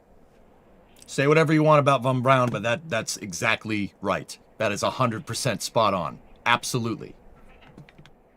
I could joke about it. My country, an economical bloc, can't even get started on a self-governed human program. I mean, Deadbringer, if we want to talk history, what about the English East India Company and the Dutch East India Company? Was that not a capitalistic Cold War of its time? Mastery of the seas? Just saying. Nobody is above this behavior. It's not just Americans. Look at history, right? The spice must flow. Mastery of the seas was a huge deal in the 17th and 18th century. If you mastered the seas, you were better than everybody else. And, you know, I would argue going into the 20th century, it was mastery of the air, which we're pretty good at that. We do good things with that, right? In the 21st century, mastery of space, I think, will be the final frontier. These are the voyages of the Starship and... I mean, it makes sense, but you get the idea. Amy said that if Apollo wasn't JFK's dying wish, it wouldn't have had the national motivation and probably wouldn't have got canceled. Political? Yes. I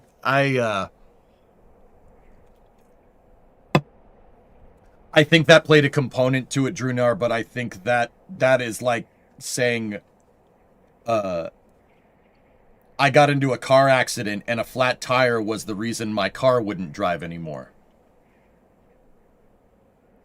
Think about it. You get into a car accident, the tire's most likely going to pop. Saying that the tire is flat as the impetus for not driving your vehicle after it got into a head-on collision is a hell of a thing to say. Yeah, is the tire flat? Yes. Are you right? Yeah, absolutely. But your vehicle, the engine is in the passenger seat. Does that make sense? Master and Commander, Far Side of the World, hell of a book and film. Yeah, baby. Hell, the Vikings before that. It's a human thing, dude. And that's why, okay, not to wax philosophical here, but that's all you need. If you look throughout history, anytime the human condition gets challenged through adversity, whatever your country's goals are, we always rise too. You don't need a war to do that. I mean, usually that helps, right? But I generally would like to do space flight without all the killing people part. If we could just not do that, that'd be really good. I think that would be better for everyone, that's alive, right? But mastery of the burger. Oh, dude, we're the best at that, bar none.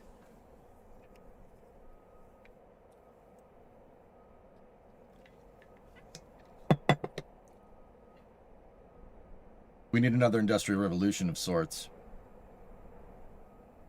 I would argue that human ingenuity will find a way to grow. We always have, we always will. Save for something like the Dark Ages happening. Like, let's just hope that doesn't happen again. That was a bad idea. Probably shouldn't have done that. But if, we'll get into modern world history, or we'll get into late antiquity. What caused the Dark Ages? Well, Dark Age, the collapse of the Roman Empire. It was the primary driving force behind that, right? Collapse of the Roman Empire. Why did the collapse of the Roman Empire happen? Well, the collapse of the Roman Empire happened because of civilizational decay and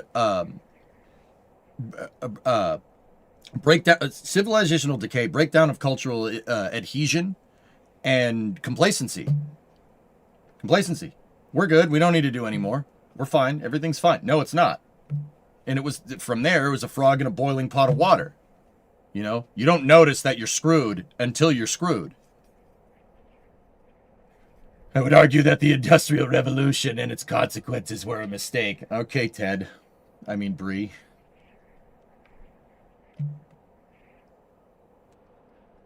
And maybe some lead poisoning. Yeah, that probably had something to do with it. Yeah, when Bree and I went to Rome, and we went to Pompeii, and we saw that all the pipes were lead-lined, I was like, I am fairly confident that is what killed the Roman Empire. Like, that was definitely a thing. Actually, it was overexpansion and barbarians, but sure. I mean, Bree, once again, it's the I got into a head-on collision, the airbag's deployed, the engine is in the passenger seat, but I have a flat tire, and that's the reason why my car doesn't work. It's oftentimes more than one. It's oftentimes a cascading failure. But, like I said, the human condition always thrives in adversity. The Dark Ages are a great example of that. The Renaissance were a direct result of the Dark Ages. Right? And our modern civilization, the Industrial Revolution, is consequences of that. But I would argue that spaceflight is much more similar to mastery of the seas in the 17th, 18th, and 19th centuries, right? Did the Brits, Dutch, and the French duke it out? Sure, absolutely. Were there a lot of wars? Yeah, but it was, it was about mastery of the seas, right? That's really important. Whoever controlled the seas controls everything, and I would argue that that's still relevant to this day. But for the most part, there was the 10 Years' War and a couple of other things, but, it's really about mastery of the seas, not necessarily fighting against another person, because it was because of spices and riches, but you get the idea. There was no overarching war like There was conflicts, right? But don't forget the Spanish Armada. Well, nobody's expecting the Spanish Inquisition, right? Yeah, the Spanish too. But we're getting into the weeds here. The point that I'm trying to get at is that you don't need a war to go challenge space. Space flight is the war. Okay? That's the war. Space is already an adverse place. And its mastery requires the diligence and adversity. It requires the diligence that you need to overcome an adverse thing, because space is trying to kill you all the time. I would argue that humans are perfectly built for that. We're perfect for that environment because we grew up on this planet where once upon a time, it might not seem like that nowadays, but once upon a time, everything was trying to kill you at all times. We fought over millions of years and evolved over millions of years to become the apex predator on this planet by a long shot. To the point where if you go outside, you go to the grocery store if you want food. You don't need to hunt. You don't need to gather anything. It's easy, comparatively, right? We thrived in that condition. Look at the American West. Look at the westward expansion. Yeah, there were bad parts to it. Sure, absolutely. I'm not going to say that there isn't, right? But in spaceflight, it's that. But you don't need to fight a war with anybody to have that adversity. Spaceflight is trying to kill you. Space is trying to kill you at all periods of time. The second you hit T0 on a rocket, everything is trying to kill you. Physics is trying to kill you at all times. That is an adverse condition in itself. You don't need a war to fight that type of adversity. You got to want to, though. And that's why I've always said that the president, in the context of NASA, that's why I've always said that the president challenging this country to achieve bold things in space is all the catalyst that we need. Once you have that, everything starts falling into line. And because that was the original question to this topic of conversation, like, do you think Jared's making a difference? Yes, he's absolutely making a difference because his boss gave him a goal and an ambitious thing to do, to challenge this country to go back to the moon. All right? That is super important to understand, that even with legacy contractors, guys, like, look, you guys got to remember, John Honeycutt, Boeing. He was Boeing for a long time. He's the SLS program manager. Look at them now. They're going fast. They're being lean. They're making adjustments. He said in that press conference, John Honeycutt said in that press conference that we need to launch more. You would have never heard that 5 years ago. Not a chance. Heck, you wouldn't even heard somebody swear in a press conference. Somebody swore, it'd be like, I would argue that the goal for landing in 2028 has galvanized NASA into recovering the atrophied skills, not out of an ideological reason, but entirely out of purpose to achieve our goals as a nation that were set by the president.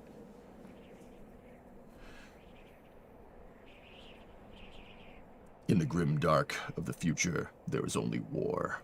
Nice try, Emperor. We were very lucky other animals didn't involve sweating. That's right. The contrast between administrations is huge. And guys, I'm not trying to make this an endorsement for this administration or ever. Like, what I think about this president or the last one or the one before him or the one before him is irrelevant. I'm telling you that that's what NASA needs. To be 100% real, I don't really care who says it. You need to have a goal. I don't care if it was the last guy or this guy or the next guy. I don't care. You need a goal. NASA needs a goal. That is entirely agnostic to political aisles here or political affiliation. I'm not telling you this because I like or dislike the current president. I'm telling you because this is what NASA needs to run correctly.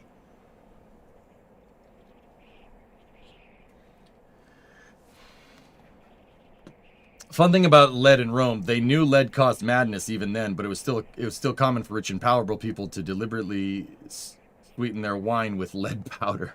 Rip. They should move all scientific investigation to Australia. Get that everything is trying to kill you effect back.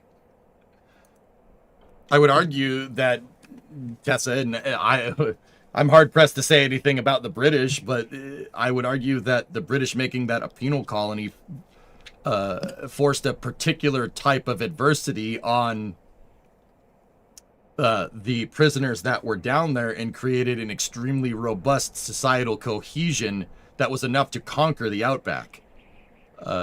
Same deal with Americans in the West in the 1800s. The fact that a civilization exists on the island of Australia is ridiculous, considering the environment there. It's pretty good, man. Pretty cool. Anyway, that's my philosophical thing. I think this is good. I understand NASA's flight rationale post-flight readiness review. It makes perfect sense to me. I still have my with that heat shield, but Aussie here, it's nuts. I mean, Lemon, the fact that people live in like Darwin or Perth or even Adelaide is ridiculous, or Woomera, or like out in the middle of the outback. The fact that there's even civilization there is absurd. And people, I think, take that for granted because that is not a hospitable place for humans. But yet we're still there and we thrive. I mostly agree with you. I think NASA needs to be insulated from their goals of being changed every 2 to 4 years. Yeah, we've talked about this before. I think that's a fair comment, sure. But Oculix, my thing with that has always been that, like, look, I would want NASA to work exactly how I want it to work too, but that's not exactly something that's going to happen here, right? Well, Bendigo. Yeah, we've got to go to Bendigo, mate. We got to go get me cube. Morty, look at my portal gun. I've done some modifications to it, Morty. I've turned it into a real gun. I've got a real gun, Morty. Get in the freaking car, Morty. Now, he doesn't want to get in the car with you. He's not going. Get in the freaking car! Sorry.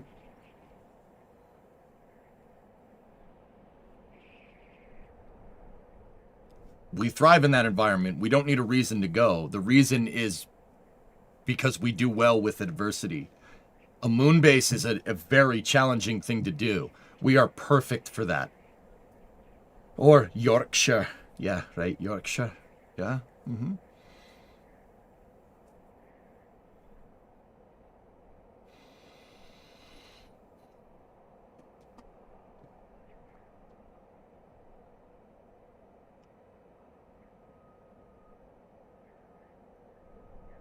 Anyway. What happened to your mindset for pushing for better? It's not that I'm not going to push for better, dude. It's that if you're going to institute a... Okay, what's your plan for doing that? What's your plan for doing... Realistically, what is your plan for doing that? Going and saying that a NASA administrator or NASA's goals, what they need a 5-year plan? What 6-year term for a NASA administrator? What are we proposing here? How do you solve this problem? It's not that I think it's a bad idea or inherently a good. I actually think it's a good idea. It is that I think it's a good idea. It's just how do you solve this? How do you solve this problem? If you don't have a real answer to that question for how do you do this, what's the point? You need to work on your Yorkshire. That's bad.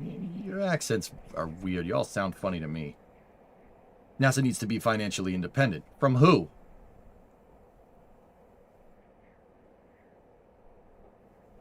He's just trying to summon Chris B again. Discovery, go I and throttle summoned up. Tim Dodd and Alex yesterday on the tank watching stream. It was pretty good stuff. John, what's up, man? 4-month resub. Thank you.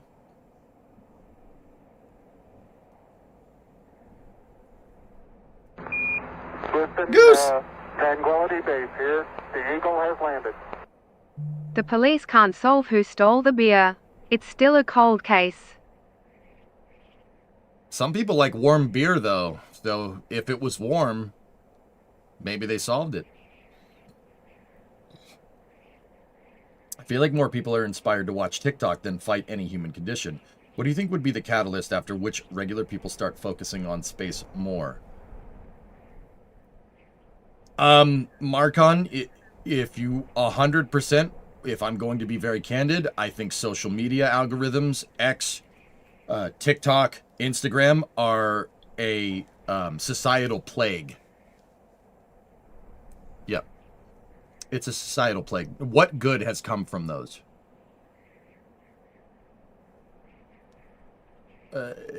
I think that social media companies prey on your data and capitalize on a quick dopamine hit to get data about you that they can sell for millions of dollars to people who don't have your best interest at heart.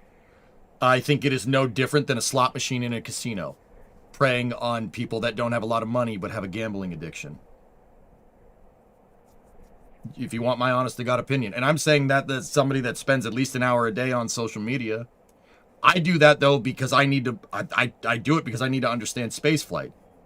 You know, unfortunately, X is a very good venue for getting updates from aerospace companies on spaceflight, like SpaceX, for instance.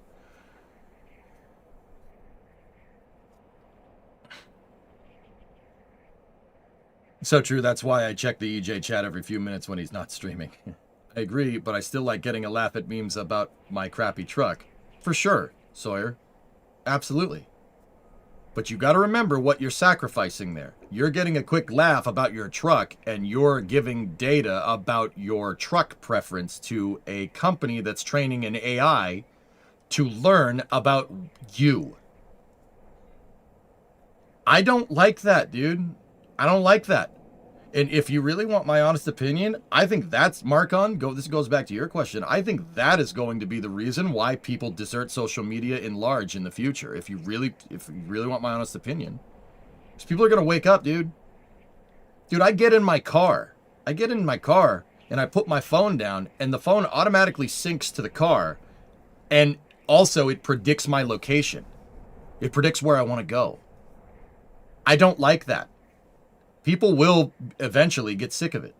Because the reason why is that look, in order for these social media companies to survive, in order for them to survive, and in order for them to propagate, they need to consume your data. It's like pollution in Factorio. They need that. Eventually, they're going to know everything about you, and there's going to be no more data stream. Eventually. And then it'll get stale, and it'll get stagnant. I would argue that that's already happening. Yeah, dead internet theory has a lot to do with that. Social media is fun, and it's cool, and it's great to burn time. It is just as bad for your brain as cocaine is. And look, some people do that stuff, and that's fine. I would argue that that's very destructive to your life, but there you go. Synthetic data is already a thing. Believe me, once there's no more data to wring out of people, of users on your social media platforms, they'll try to find something else, like AI. Way less fun than cocaine. Yeah. But social media is way cheaper, too. Drugs are bad. Don't do them. The best time to quit drugs is before you start.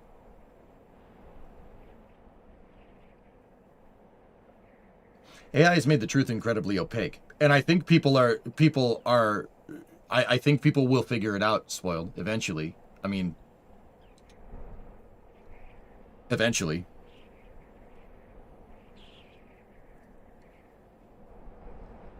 But I love huffing WD-40. I mean, maybe they'll farm that data and offer you WD-40 on Amazon. I've already stated my place, but to summarize, realistically, in my opinion, I'd say we should push to restructure NASA to operate more like the post office. Yeah, I know what you want to do. A lot can be said about them not being the best, but no one can argue they haven't been consistent and fairly insulated from political meddling and maintain a minimum standard of similar services, unlike other sectors. Well, Alex, we've had this conversation 1,000 times. You still haven't given me a solution. So what are you going to do? Say you become president. You're going to go and you're going to say NASA should run like the post office? Congress is going to tell you to pound sand.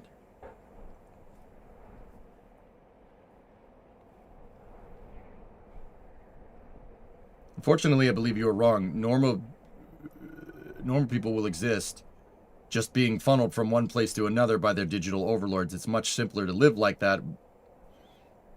Most will pick the wrong one.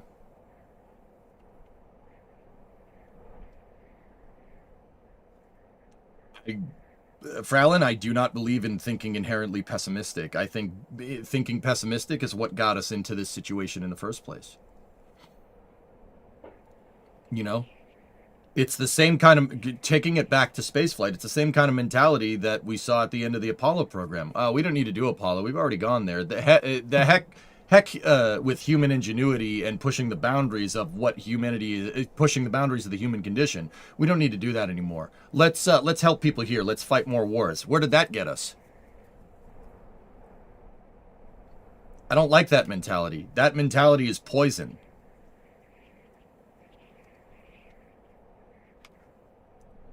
It's poison for your mind, just as bad as this, in my opinion.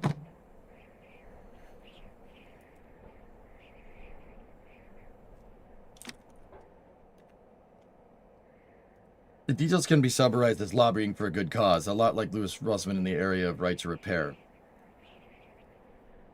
So why don't you do it then? Here's a solution. We are going to go to Titan, take the oil, and they're going to get the oil. We'll make the deal. We'll make Titan great. You talking about my dog? Or the planet? I'm just kidding.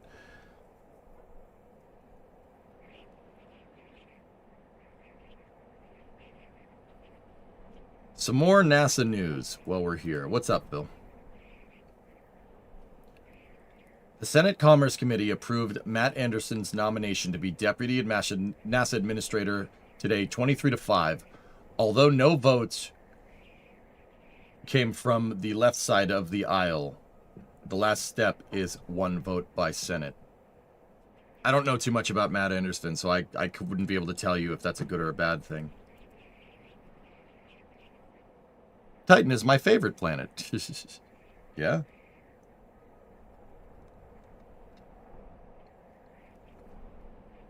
Marky again.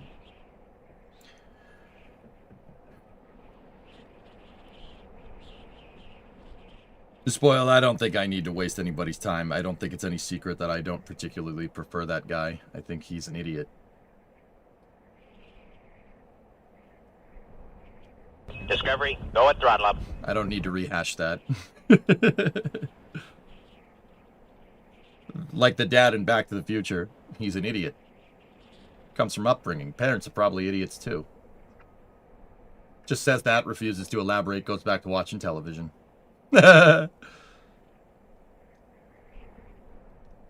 Is Matt replacing Amit? I have no idea. I like Amit. Amit seems like a no bullcrap kind of guy. I do appreciate where he's coming from. As long as the majority of people do not learn to adhere to moral law and nature, this world will descend deeper into hell and things will get worse and worse. And Brian, the best thing that I can do is just tell you guys about it, I guess. It's not really my job to do that, though.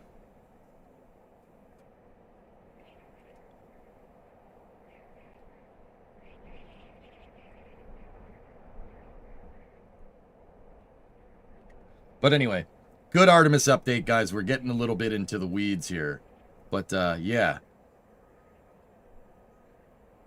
The thing I fear more than any other is idiocracy being real. We're already halfway there. And what are you doing about it to fix that? I'm doing my part, Tessa, by teaching people about mechanics and STEM every day for 10 hours. And I've been doing it for 13 years. What are you doing about that? See what I mean? It starts with the individual, guys. The whole West is built on individualism versus collectivism, right? It starts with us. I live by that creed every day. Every day. When I go to the grocery store, if somebody's behind me, I hold the door for them. I don't care who it is. I hold the door for them. Right? You know, if I'm going across the street, I stop. I look both ways. I don't care if it's 3 seconds wasted of my time. I'll still do it. Amit is associate administrator. Matt would be deputy. Different roles. Amit should be staying. Good. Good to know. No tank watching? I don't think so. Discovery, go at throttle up. Yeah, Aqualex, I mean, go ahead. I would challenge you to do it. Get it done then. Mr. McGillicuddy, 10-month resub. Returning the shopping cart to the shopping cart return. There you go. I mean, I know these seem like very trivial tasks, but I think it's important to understand that the benefits to civilization that have made our life easier are important to acknowledge. I was talking to Bree about this the other day, guys. Do you know why I love bulldozers so much? Do you know why I like cranes? Do you know why I like trains? Cars, rockets. You know why I like all that stuff? I mean, they're awesome and they're super freaking cool. But if I was going to put a reason on it, because something as simple as a bulldozer or an excavator drastically changed how we fundamentally operate as a civilization. That is very important to understand. Being able to pave a road in a week instead of a year. These tools are what is required to make our life easier. A bulldozer is an absolute necessity to our civilization. Without a bulldozer, there's 1,000 different things that you wouldn't be able to accomplish, like building roads or train tracks or anything that requires moving massive amounts of dirt. That's why I always make it a thing, not because it's some construction equipment-tism, even though I do have that, right? Like, it's like lightly. I mean that in an endearing way. I love construction equipment. That's why I like construction equipment. That gives us the tools as humans to be masters of our domain. That is a very important thing to understand. Without the bulldozer, Starbase doesn't exist. Without an excavator, the flame trench for Pad 2 doesn't exist. It would be very prohibitively difficult to make that without an excavator. Or a bulldozer or a dump truck. All the tanker trucks that come up and down Highway 4 to fuel that pad. That road needed to be engineered. I mean, it was not engineered for heavy industrial traffic. Anybody that lives down there knows exactly what I mean. All that had to be in place to build the launch site down in Boca Chica. That's super, super important to acknowledge. I'm not saying you need to be obsessed with construction equipment, right? But it's important to understand how we got to this point. How we got to a point where I can order something on my phone and it shows up on my door the next day. Imagine all the things that we had to do to get that to work right. To get that to happen. To get unlimited convenience. That's what I mean about individual acknowledgement. The least you can do in return for all these benefits of civilization is to, I don't know, look both ways before crossing the street. Or hold the door for somebody. Or put the cart back into the cart return. I live by that creed. I'm serious. I absolutely do. Look at the job that I have. Look at what I do. You think this, like, dude, I'm not going to sit here. I ain't tone deaf. I know exactly what I do. I sit here and play video games and I teach people about this stuff. It is an awesome job. And it is a privilege to do this. Absolutely a privilege. Dude, I do not take this job for granted for 1 second. That's why I started streaming in 2012. That's why 14 years later, I still work as hard as I did. I still come in here and try to belt out 10, 12. I was about to say 20. I only did that once. 10, 12, 14-hour streams. Because I don't take this job lightly. It's a privilege to be here. And it's a privilege to enjoy the untold, benefits that I've reaped from just playing video games. Look at my shop. Look at my car. It's important to understand that. It's important to know your place. And that's why I never... Why am I telling you all this? That's why I never believe in being inherently pessimistic, except with Aquilex's ideas, because I like trolling him from time to time. But that's another thing. It's not that you're wrong, dude. I also believe in having a plan, right? But also at the same time, like, look at all the do you contribute to society? Society gives you everything you could ever want, right? And then some. Well, not you get what I mean, right? We all have the privilege of being in the West, being individuals in the West. That is a huge. I wouldn't say a burden, right? But it's a huge responsibility. So what do you give back? Think about that. Ask not what your country can do for you, but what you can do for your country. That's what that speech is about. If you really want to know. But the least you can do is hold the door for somebody. It's not a lot of extra effort. Have you practiced pooing in a bucket yet? No. If I do that marathon shed stream, I'm just using the bathroom in the house. I'm sorry. I'm not pooing in a bucket for views. I draw the line at that. I'm sorry. I'm just not doing that. As a surveyor, I show dozers where to build that road. Yeah, survey slave. Exactly. A plumb or a level. Think about how important a plumb bob actually is to construction, or a tripod that can level, that can with a bubble level for proper surveying. Cartography. You rack discipline. Think about that stuff, dude. That's important. I try to convey this with how I do things. Like, okay, on one hand, am I horribly addicted to Factorio? Yes. Absolutely. But on the other hand, do I sit there and think about that problem and go full force on it till I achieve what I want to achieve? Absolutely. I live by this creed every day. Every single day. What are you doing to benefit society? What are you doing to make it better? Anybody can sit here and say that, oh, we're societal decay. This is going to happen. Well, guess what? You have societal decay. We go to another dark age. There's no space program. That'll be probably one of the first things that goes out the window.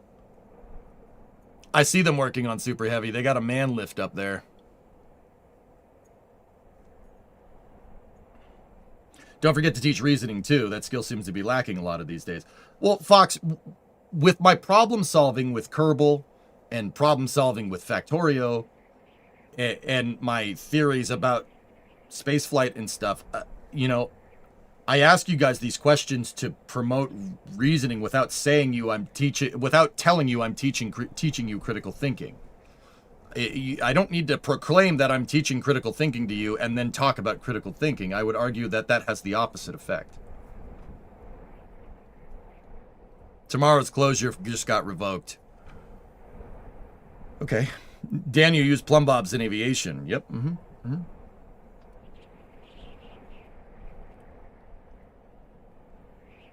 I'm here for your optimism because I have a deficit of it.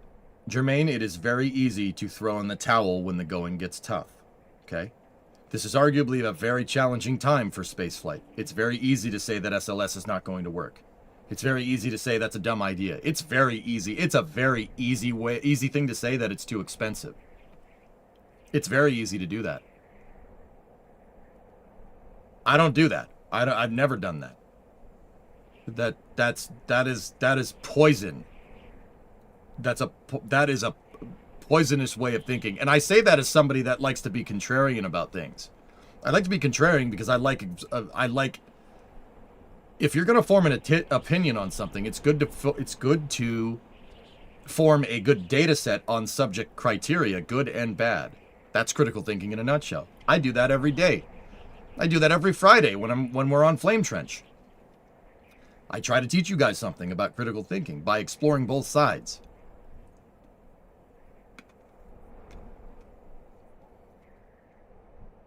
And they are chronically neglected in schooling. Well, Uncle X, let them keep neglecting it. I'll keep doing what I do here. Keeps me employed.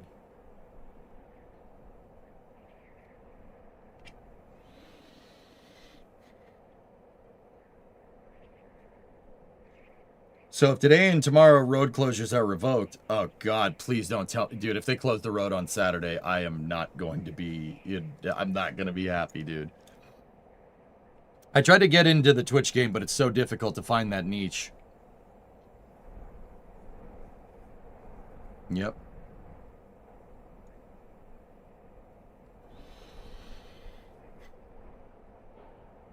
I'm sorry, I don't mean to wax too much philosophical here. I know people are for spaceflight, and I know I'm supposed to be here entertaining you. That's the other thing. I try very much to not do this very often, but if it does come up, right? Like, think about that. Get in the door for somebody. Speaking if you're buying something at the store, speaking coherently. Don't mumble.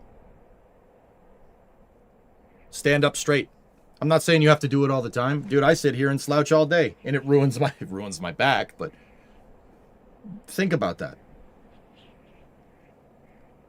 Jared is great for NASA, but for how long? With politics driving these short-term assignments, how can NASA succeed with a new leader every 2 to 3 years? I.e., Jim was only in the role for 2.5 years. Multiplanetary, I think that people do not put... I think... Man, you guys are just asking all the hard questions today. All right. I don't want to talk about this, dude, to be 100% real. With that being said, I know you multiplanetary, you watch a stream, you know, you're a good dude. I know you're not going to run away with my words here, okay? Look, I think that this is driving polarization. I think it's driving polarization. And I have the balls to go up on the internet and say that. Now, that's not necessarily a hard opinion to say. It's no secret that your phone is going to feed you an algorithm to feed your confirmational biases. That's absolutely a thing. Should we acknowledge that? Yes, absolutely. Your phone is developing tribalism, right? Your phone is feeding you a reality that does not necessarily exist. It exists virtually. Last time I checked, what you see on Twitter is not real life. You know how I know multiplanetary? If half the people said half the stuff they hear, they say on Twitter, they would get punched in the face in real life by someone. Mike Tyson said it best. Y'all are too comfortable with social media. Y'all forgot what it's like to be punched in the face. Half this stuff you say, you would get knocked the frick out. Am I right? Easy to say it behind a computer, right? That's not objective reality because there's no repercussions for actions, right? You can say whatever you want on social media, and you know, I don't have a problem with that. You say whatever you want, I don't care, right? That's people that are buried in their phones all day, that becomes their reality. And it polarizes people. You see it with people putting flags or bumper stickers on their truck or being overtly political, right? Something I personally think there is subtlety to politics, and I don't need to tell everyone. I don't feel compelled to tell everybody what my views are on everything all the freaking time. In fact, I don't tell you guys anything about my politics. I never do that. Because I'm an entertainer. Why the frick do you care? I care about space, and that's it. But multiplanetary, to answer your question, the polarization that people get from their phone, from the news, from whatever, is driving a reality that doesn't exist. What is the context of this for spaceflight? You are worried about the program changing.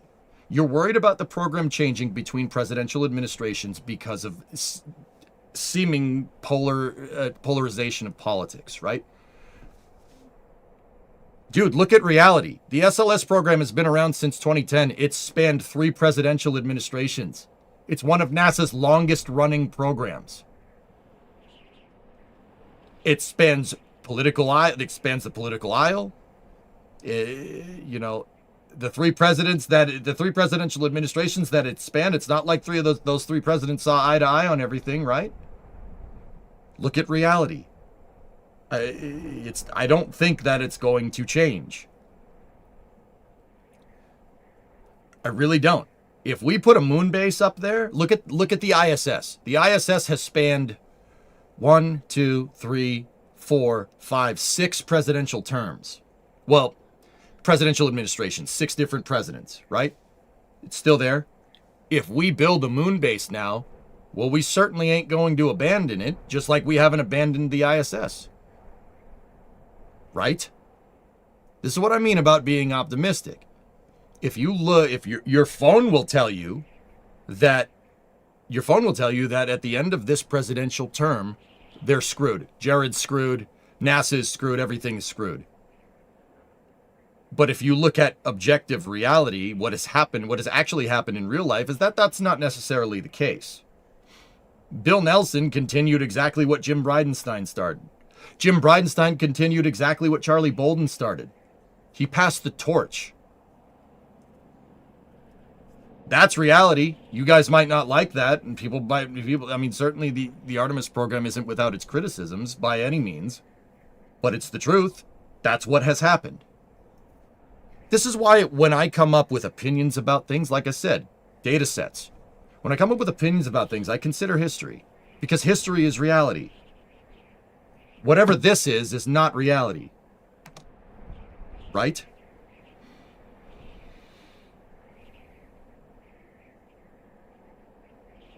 That's right, Zeros. That's correct.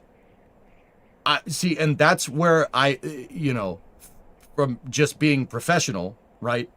Well, I wouldn't call me professional. Professional, right? That's where it comes into. It's very easy. It's very easy to spout off your political opinions about things. That's the easy thing to do. All right?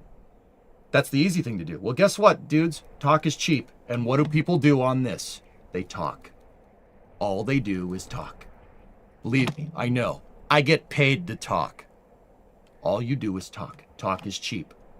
In reality, actions mean more. Right? So look at actions. Look at history. And that's how you denote your reality. That is how we've been doing it for thousands of years before this pile of crap came along.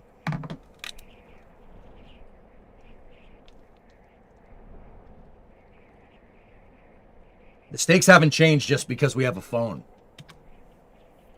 But EJ, isn't that reality the reason we have one launch of the Artemis program? We need more people like Jared. Well, multiplanetary, I would argue that Jared represents the type of individualism that I'm talking about. Dude, guy could have sat on shift 4 for the rest of his life and just flown his MiG around. He could have done that, but he didn't. He chose to do this. Chose to do this to give back. And I don't think, once again, I know people are going to draw parallels to other political figures. I'm talking about Jared, and solely Jared. He didn't need to do this. He didn't need to do this. Dude, he could have continued with the Polaris program and been the first guy to pilot Starship. You know, that is the type of person you should strive to be. You know what I mean? Discovery, go at throttle. You think Jared Isaacman returns the shopping cart at the grocery store? I do. Oh, he does.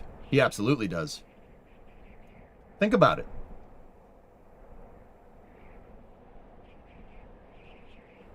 I wouldn't argue that we need more people like Jared Isaacman. That's what I've always advocated for. You need critical thinkers. You need people that live in reality.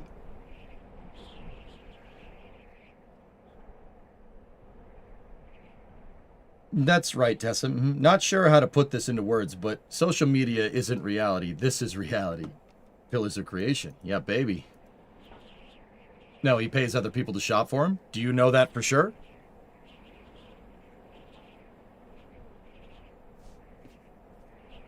I would like a source here, particularly primary, secondary if preferable at mana.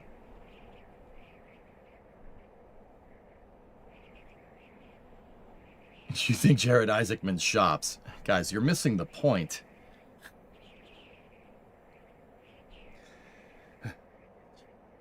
And if you're screwing with me, okay, it worked. Congratulations. I'm saying that if he was given that choice in a conditional hypothetical, that he would. And that character, that speaks to his character of being NASA administrator, even though he really doesn't have to. He ain't doing this for money. He didn't take it. I'm pretty sure he's donating his entire salary as NASA administrator to space camp.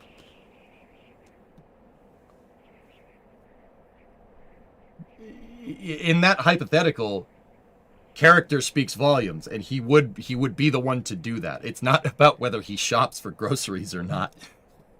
It's seriously, come on. Just injecting some levity. Yeah, I get it. I got you. But also, Charles gifted 5 subs. Thank you. Exactly. If he doesn't shop himself, he's paying another person to give them a job. Oh my god. Oh my goodness. You guys are doing the thing I just said you shouldn't do. But it's all right. It's Twitch chat. You guys, you're here to screw with me. I get it. I understand. Charles, thanks for the 5 subs. I appreciate it, dude. It's split between Space Camp and St. Jude's. I mean, guys, like, that's another thing. Dude, the guy had his cake and eat it too. He's launched to space twice. Both of those missions were fundraisers for St. Jude, and he's raised $500 million for pediatric cancer research. Like, What do you want, dude? Like, what do you want? Like, that speaks volumes to character, in my opinion. Yeah, that pays someone to shop for me. It's called Instacart. You lazy bum. Go do your own damn shopping. Yeah, Hammer Nails. He only gets paid $221,000 a year. I would argue that's probably a pay cut from his CEO position of Shift 4 Payments. You know what I'm saying? I would argue that's probably a huge pay cut. Right? Yeah.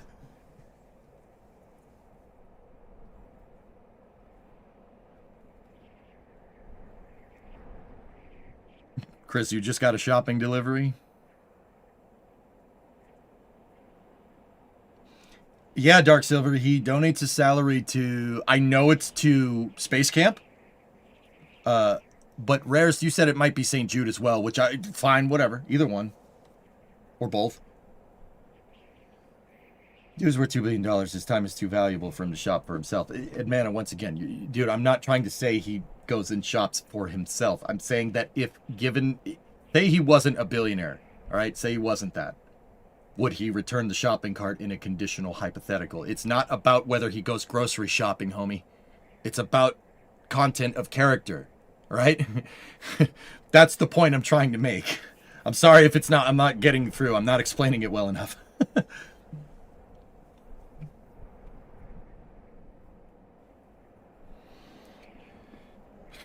Is Artemis 2 still on track for the 1st? Yes. Rollout next Thursday. They're targeting April 1st for their launch window, 6:24 p.m. Eastern, which is a daylight launch. You're experiencing the NASA conference treatment. Mm-hmm. But like I said, guys, just remember, it's easy to be pessimistic. It's easy. That's easy. That's the easy solution. That's the gist of what I'm getting at. It's easy to be pessimistic. It's easy to, I could have turned this stream into a political platform a long time ago, but I chose not to do that because I do believe that not doing that is inadvertently saying more about me as a person than whatever views I would espouse. There's no X. Whatever views I would espouse, you know, whatever my political views were or are. It doesn't matter. That's agnostic to the point. If it scrubs on April Fool's Day. Well, don't even say that, man. Jesus. Don't even say that. Why would you say that? Why would you say that? Why would you bring that up? Shh. Quiet. Shut up. Personally, I think having a lunar space station is a fantastic idea, but it needs to be substantially scaled up. Gateway is much too small. We need a lunar station with a crew of 20. Why, Lemon? If you're going to build a station with a crew of 20 and all the logistics to support it, why not just go to that moon thing that's right there and build the base there? I would argue that that's not... It'd probably be easier to do that down on the surface than it would up on orbit, on low lunar or rectilinear, right? Like, just either one. And that's why you're a better person. Yeah. Hey, whatever, man. If that's how... The other thing, man, the flip side of that is that content creation is content creation. If you find some way to get views and make money, have at it. But I always have instituted ethical boundaries into my stream to not sit here and lecture people about politics, because I frankly believe that people don't want to hear that. People don't want to hear it. You don't want to freaking hear that. I'm here to talk to you about spaceflight, and that's it. That's the only axe I have to grind. And like I said, I think it's easy. I think it's harder to keep tight-lipped about it, and I do a pretty damn good freaking job. I find that pessimists tend not to actually try to build a better future, rather than typically trying to bring others down. Yes, Turbine, that's exactly what I'm getting at. That is the exact. Yes, you understand. That's what I mean. Do you think that mentality lasts very long in spaceflight? Nope. Do you think anybody at SpaceX thinks like that? Hell no. Thank you for keeping the stream apolitical. It's my job. I am your entertainment. Okay? That's where that ends. We're going to blame you. Yeah, Shazbert, exactly. You're blaming Caveman if it does. But NASA has an opportunity for the biggest April Fool's joke. They announce a false issue in terminal count, but continue internally and fool everyone by launching it. I'd find that funny, Victor. I do have a pretty screwed up sense of humor. I think that would be funny. Oh, wait, there it goes! Oh no! Like, that would be pretty good, man. That'd be pretty funny. Dance for us! Now, dance! Except when evaluating safety, you might need to be a bit pessimistic for that. I disagree. Safety in the applications of spaceflight is not derived from any numbers. Without flight data, it's just opinion, right? Your safety is derived from flight cadence. It always has been. I don't care what anybody's saying. I don't care what anybody says. They talked about probabilistic statistical analysis of loss of crew. Guys, like, I'm not saying that I don't believe in that kind of stuff, right? But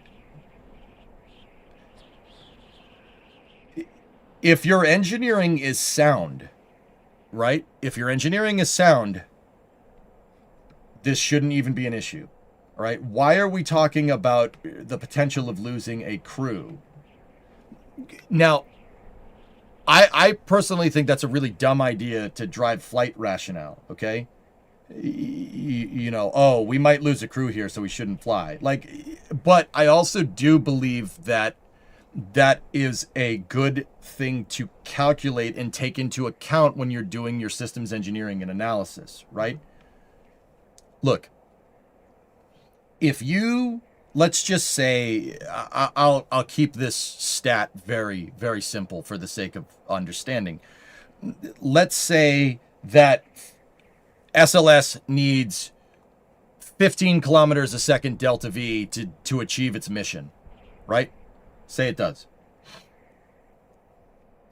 And your mission profile for SLS that you want it to fly requires 14,990 meters a second delta V. That's a 10 meters a second difference in margin there. Now, on one hand, right? On one hand, it is spaceflight. Everything needs to be as low mass as possible, because you're, at the end of the day, you're accelerating something to a speed that makes a rifle cartridge look slow. Okay? But on the other hand, that's going to give you a higher probability of failure. Like, if you're taking into account statistical analysis in systems that could or could not go wrong, that is going to give you a higher probability of loss of crew just because the margin is low, right? Now, keep in mind, there's 1,000 different margins on 1 million different systems all over SLS, and every single one of them goes through this probabilistic cause. That's what John Honeycutt was trying to say, right? That's what he was trying to say. Look, but at the end of the day, the gist of what he was getting at is that at the end of the day, you could sit here and you can look at these numbers, but if you let these numbers drive your flight rationale, you're out of your freaking mind. You are going to get somebody killed. You can't let that work that way. You have to be, the best way to achieve safety with spaceflight is to have no deviation in your engineering. Okay, let's take that 15 kilometers a second for SLS, right? You need 15 kilometers a second. SLS is 15 kilometers a second delta V, right? And you have 14,990 meters a second delta V demand on your flight profile, right? You could look at that and say, oh, that's really close to killing someone if they don't have the margin. But if you do everything right, then you don't have to worry about that. If your engineering is sound, what does that come? How does that happen? How do you know everything is going to go right? Flying it helps. Flying it, doing that mission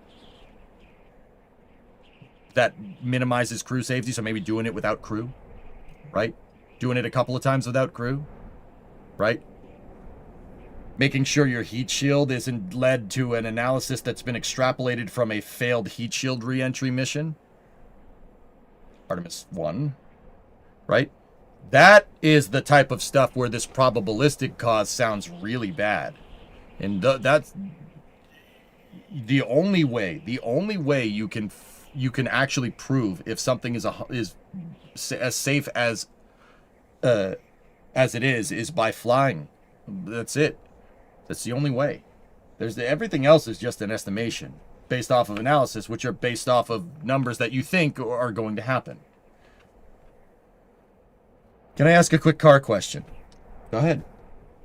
That's what I mean. You can't be all sunshine and rainbows. You need to acknowledge problems and risks too. That's all I meant, not actually dooming and glooming. Yeah, exactly. But once again, you could sit there and let your probability of loss of crew drive your rationale, or you could go and fix those problems and make sure that there's no possibility of higher probabilistic loss of crew. That's what I would do. Be preemptive and be optimistic about it. We're going to fix everything and we're going to make it friggin' work because there's people on board, which is exactly what we heard from Norm Knight, the flight operations director, in that press conference. And we heard the same thing from John Honeycutt.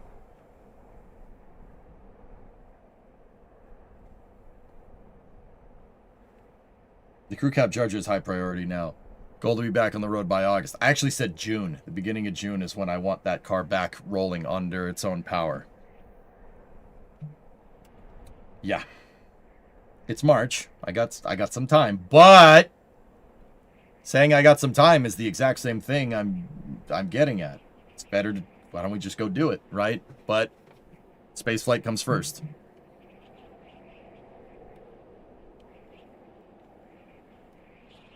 Wait until one of these media publish an article that says NASA says 50% chance loss of crew for Artemis 2 mission. You know it's going to happen, DH. Even though John Honeycutt said verbatim, the probability of loss of crew is not 50%. That represents a statistical end of an array of data that we are using to calculate probabilistic loss of crew. That is your analysis. That is the spread of numbers. That's on the bad end. 1 in 50 is on the good end, right? It's anywhere in between there, but it's trending towards 1 in 2, which represents your edge case here, right? Because you've launched one rocket and you're going to launch the second one, 1 in 2. Not hard to understand. You're trending more towards that because of lack of flight data. Flight data is the only way to prove and validate system safety. That's the only way to do it. And that's achieved through high flight cadence. That's what he was trying to say. Well, that's not even what he was trying to say. That's what he did say. But someone will still run away with it, even though it was reiterated, right? Even though it was reiterated like 1,000 times, to the point where somebody asked a question about it. Micah Maidenberg at the Wall Street Journal asked the question, and the PAO Rachel wasn't having any of it. She's like, no, you've asked too many questions about this. The answers were reiterated. Get out of here. Next question. Do you think NASA are still suffering from consequences of Challenger? It's being mitigated by Jared Isaacman, Chris. Yep. My biggest deal with Challenger is that they let those numbers. The biggest problem with Challenger is because they let those safety numbers drive. They let those safety numbers drive their flight rationale after Challenger happened. I'll give you an example. STS-1, STS-2, STS-3, and STS-4. They all flew with people with SR-71 derived spacesuits, the pumpkin suits, the orange suits, right? After that, the crew flew with basically a scuba helmet and an oxygen tank because, yeah, it's way easier. You know, you don't need a spacesuit. It's an airplane that's supposed to be reusable. You fly it into space. Now, on Challenger, what got the crew is the cabin depressurization. Not that there was but the reality is that there's nothing you could have done about that. It's not like the space shuttle had any parachutes. Right? So one of the things that they said to implement after Challenger was for everybody to wear the orange suits again, and they wore the orange suits all the way to the end of the program. The Artemis 2 crew is wearing the orange suits. The reality of the situation is that if the shuttle has cabin depressurization, everyone's dead. That means something has gone so ridiculously wrong, it is a very, very, very unlikely scenario that anyone is going to live. I don't, and I'm not saying that to be morbid. I'm not saying that to be pessimistic. What I'm getting at here is that those orange suits are there to make you feel better. They don't actually help.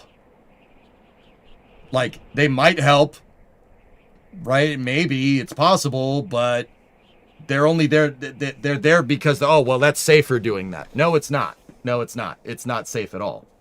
That doesn't make it more safe. It makes you feel like it's more safe, but it's not. Do you think, oh, from a press perspective, Chris? Yeah, possibly. Imagine if the Artemis 2 goes off without a hitch and the press start hollering about SLS being perfectly safe. This is the same thing, but the other way.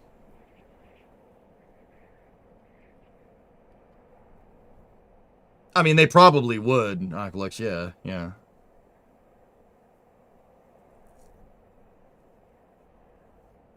It's like the crew egress procedure that they came up with after Challenger. Yeah. I mean, Jim, yeah, they came up with all these coping mechanisms to make the vehicle seem like it's safer, but it's not. It's not. You still didn't address the problem that once the SRBs ignite, there is absolutely nothing you can do until they separate. Like, it's not that. It's not any less safer. In that regard, the way to make it safer would be to make an SRB that's more reliable. And that's exactly what they did, and that was a good change. Right? Or just don't launch it in the cold.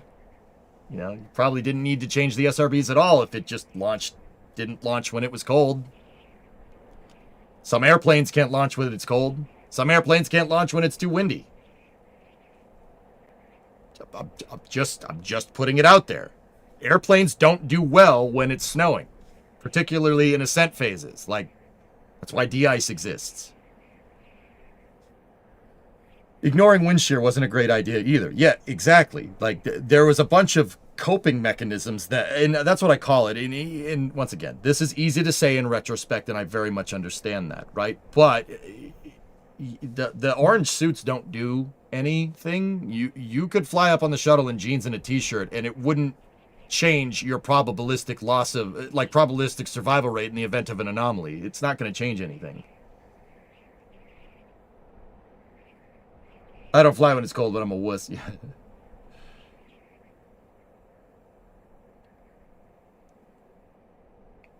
Doesn't even have airbags. Yeah, right. Didn't a cabin depressurization happen near the end of the program? Not to my knowledge, sad. It's actually showing here it was 75 2 days ago.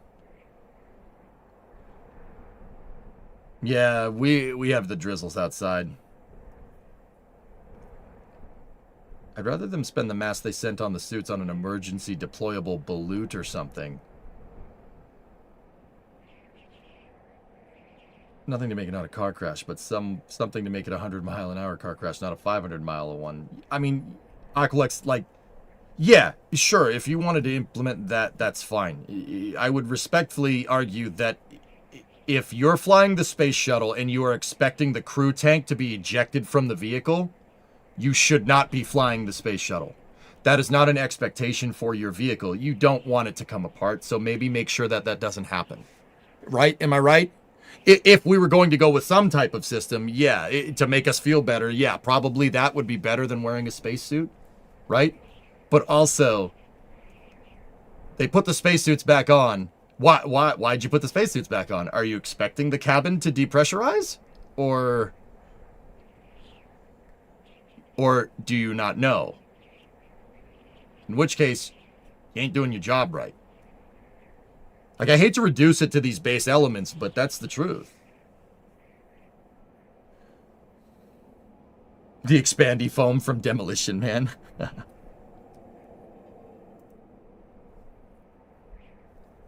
Anyway, these are good conversations, dudes. Yeah. What is the windy sound? It's Starbase Live? I can shut it off if you want, but I like having it so my headset doesn't time out.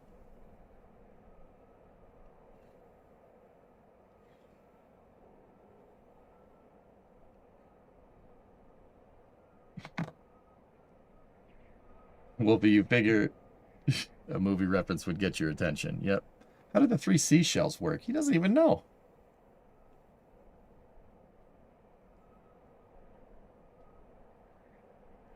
F-111 style pod ejection seems reasonable, but that's a lot of added mass. Nader, why are we adding an ejection seat to the shuttle? Why are we doing that? We've talked about this. Fighter jets have ejection seats because you're expecting a missile up your ass. I don't think the space shuttle has that same problem. That is your expectation for having a missile, for having an ejector seat on a fighter plane. Because the fighter plane puts itself into scenarios where a rapid unplanned disassembly is very much going to be a thing. The space shuttle does not do that. That's like putting ejector seats on a 737. Why would you do that? The ejector seats would kill you after 30 seconds. If you were 30 seconds into flight and you got to like 50 seconds and you ejected, you'd die anyway. Like, you were just ejected into a vacuum. Like, I don't know what to tell you, homie. Like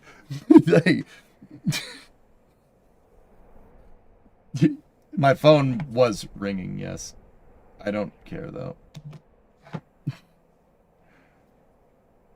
Not if you have a spacesuit on. And the odds of the spacesuit not springing a leak during this ejection are nil? Is rocket fuel made directly from oil? Would the space race change because of oil prices? Some rockets can it, but no. Okay, important. It could, it's possible, sure. But you got to remember, the drive in oil prices right now are not due to a shortage of oil. They are due to speculation about a potential shortage of oil. All right?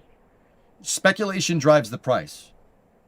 Speculation is driving the price right now. That's an important thing to understand in market economics. We don't actually have an oil shortage, but we might have an oil shortage. So everybody's freaking out.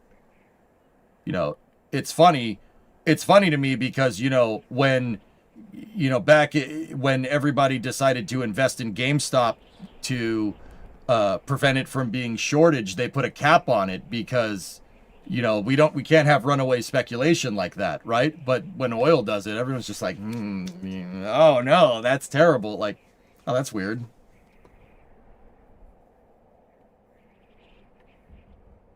I don't know, something that's very interesting to me. Wouldn't the shuttle be more akin to an X-plane than an airliner? Well, the first experimental missions with the shuttle, STS-1, 2, 3, and 4, all flew with ejection seats. Nader, they did. Now, if you want to make the argument that they should have tested the shuttle more before putting it into operation, oh yeah, I'd very much agree with you. Sure. Yeah. Oh yeah, absolutely.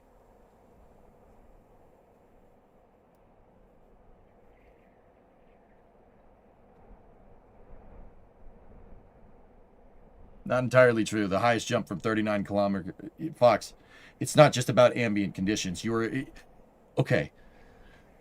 Say you had an ejection with the space shuttle post SRB separation, 2 minutes into flight. The shuttle, you're going like Mach 4. You're going to eject at 150,000 feet going Mach 4. It's not Felix Baumgartner who jumped off that high altitude balloon. It's not that. You were ejecting at Mach 4. Hey, Plasmic! Welcome to Mission Control. You're going throttle up. Thank you for becoming a flight controller. Methane, you watched a video today saying Russia thought we could bomb them with the shuttle, so they built Buran. Yes and no. Yeah, there is some merit to that. If I had to guess, we put out misinformation about the shuttle being a bomber.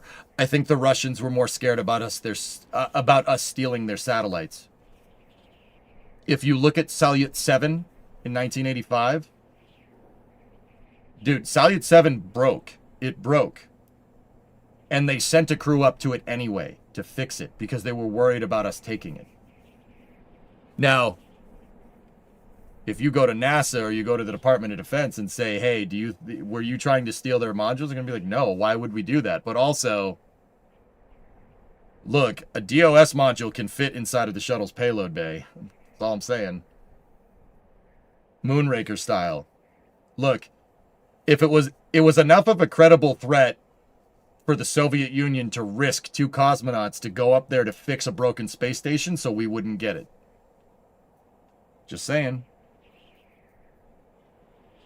So, The bombing thing sounds like misinformation. Storing nukes on orbit is why? Why would you do that?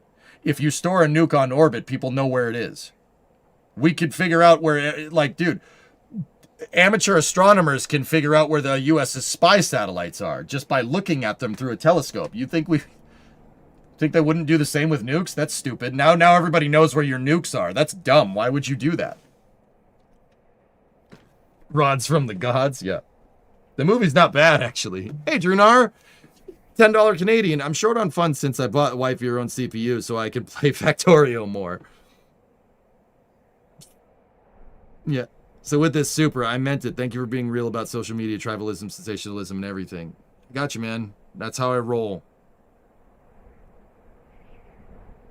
It's easy, dude. It is a harder thing to tell the truth. I'm putting myself in a weird position saying this, right? Especially with being your entertainment, right? It's very rare that I get real on stream like that. But I feel that it is better to tell the truth, especially in times when it's not easy. We don't do this because it's easy. We do it because it's hard. Like I said, I live by that creed every day. I think about it every day. Every day. Hold the door for the person behind you, you freaking lazy bum. This is why I'm talking about an F-111 style pod rather than a seat. I don't know, maybe I'm just mildly stupid, which is possible as well. Yeah, no, it's fair. It's fair. I mean, Nader, like I said, if you... on an experimental vehicle, yeah. And if you want to make the argument that the shuttle should have been tested more before being pushed into operation, oh, absolutely. I mean... dude, you got to think about this. They did 4 test flights. 4 test flights. They did 1 MPTA article with the shuttle on the test stand. They green run the shuttle's engine section. They put... so, check this out. Look. They tested the RS-25s a ton until they got it right. There's this thing called the shuttle MPTA. Here, I'll show you. Check this out.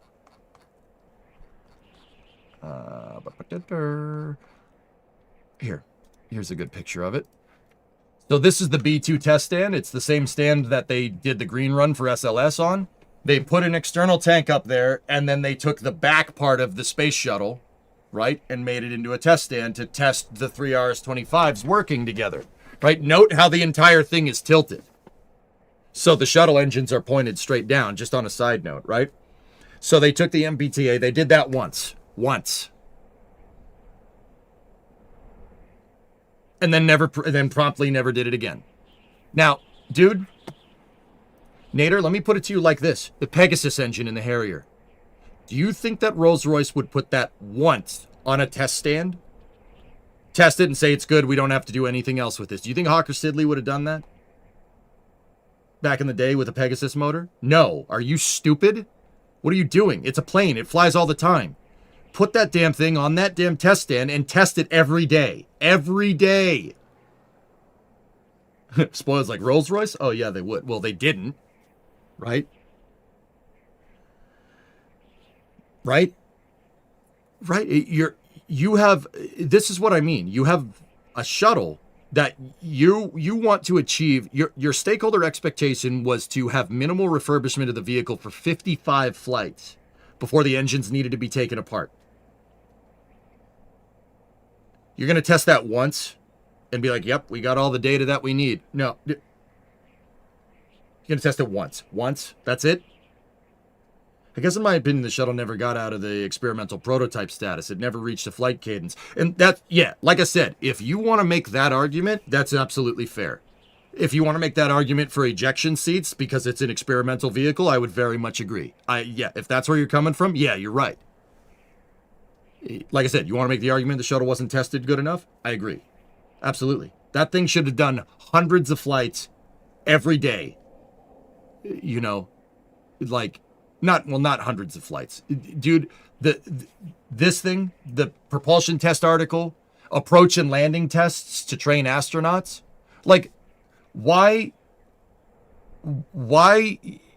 go and hot rig a Gulfstream to be your shuttle trainer aircraft when you have Enterprise? It's already made and you have a 747 to carry the stupid thing around. Why not do approach and landing tests They did 5 ALTs in 1977, and then they never did it again. Dude, every person that flew that space shuttle should have been launched on Enterprise and landed at Edwards Air Force Base instead of just jerry-rigging a Gulfstream, right? Like, one could argue that jerry-rigging a Gulfstream is cheaper, but how can you make that argument when the shuttle carrier aircraft and Enterprise, which you already made, are there? If I was running the shuttle program, that's what you'd be doing your approach and landing tests in. That would be your astronaut training for the people that want to fly that thing. But then they have simulators for the training? Yeah, of course. Presto, yeah, of course. And I'm not saying I would have done that too, dude. I would have done that too. But you have Enterprise. Why not use it? That's the flight data. Flight training is the best training. That's going to train you the best. You could dick around in the simulator all day. Nothing replaces the real thing. If I was running the shuttle program, that MPTA would be going off all the time. I'd want tests from this every day. Every day. Yeah. Every day. Control Alt Cassidy, nice to meet you. Likewise. You know, if they were serious about making the shuttle fully reusable, you'd want to achieve a high flight rate. But you can't achieve a high flight rate without building to it, right? And they were trying to be fair, but 4 test flights, that's it. 4 test flights. That's all. Has anything that has flown through the air done 4 test flights and they were like, yep, go, operational, you're good? Last time I checked, a fighter jet needs thousands of hours before a U.S. military pilot will ever fly it. Thousands. A 737, thousands of hours of flight times. 777, 747, whatever. You need thousands of hours. And the whole stakeholder expectation here is that you wanted to treat this like an airplane. Okay, so test it like one.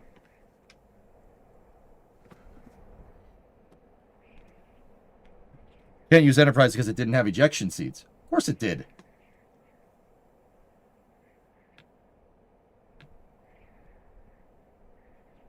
Yeah, Aglex, I see your message. I agree. Yeah. If you, in the context of making yourself feel better, a Balloot's better than the stupid spacesuit. I agree. But, yeah.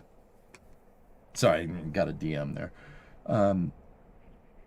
Seems like the results of the training worked out well enough. Don't know any of the shuttle landing issues up close. Sure, Adversity. Absolutely.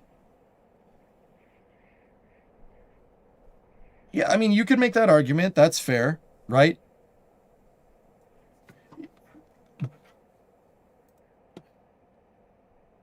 I mean, I don't know. The shuttle training aircraft is cool. I mean, and that Gulfstream 3 is pretty neat, but I don't, like, why not just use Enterprise? They abandoned Enterprise after 1985. I'm serious. They just like, we don't know what to do with this. You excited for All Mankind? Yeah. For All Mankind, like Cassidy, if you like For All Mankind, I don't have a problem with it. But For All Mankind really lost me in season 2 and 3. I'm like, wait, what's going on here? Ever since then, it's been like kind of like The Expanse almost. And, you know, that's not a bad thing. It's just I'm just like, wait, what? This was supposed to be about alt history for space cities on, all right. Like it did go into the realm of sci-fi and that's fair. And if people dig it, people dig it. I don't have a problem with that. It lost me though. I'm like, wait, what? This is just Star Wars. Like, not really, but you get the idea. But yeah, it's cool. Like, I don't hate on it. You know, I used to. Whatever. You like what you like. Scott did a video on the worst shuttle landings. They both overshot and upshot the runway a couple of times. What are your thoughts on Hail Mary? Are you excited for that? I will see it. Han Benetti, yeah, absolutely.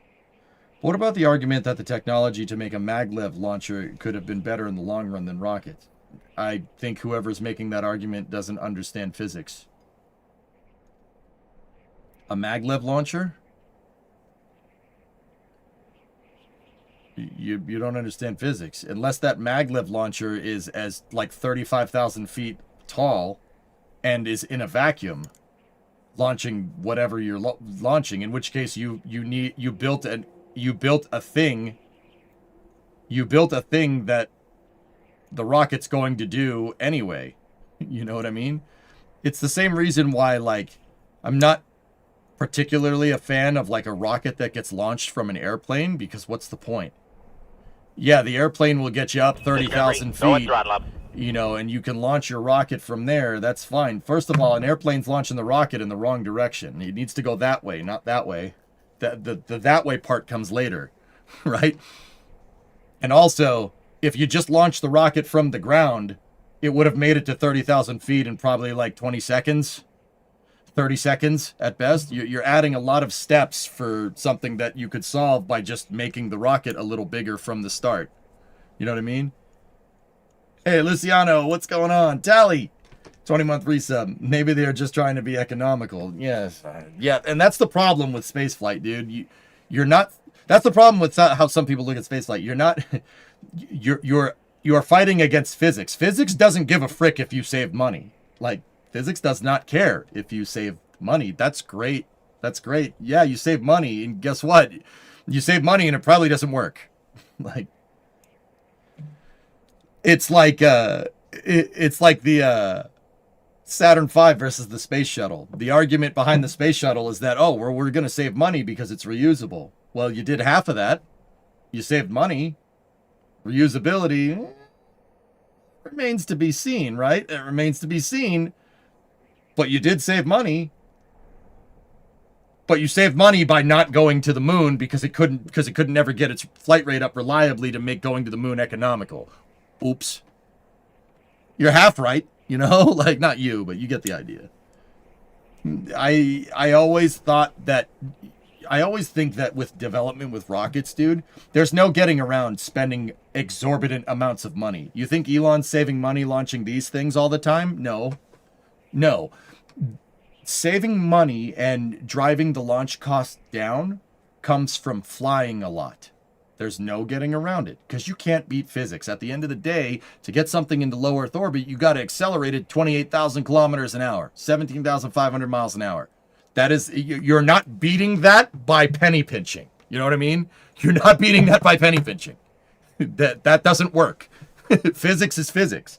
And it's so funny to me, dude, because like we have politicians that they can regulate against the laws of physics. Oh, we're saving money by doing it this way. Like, what?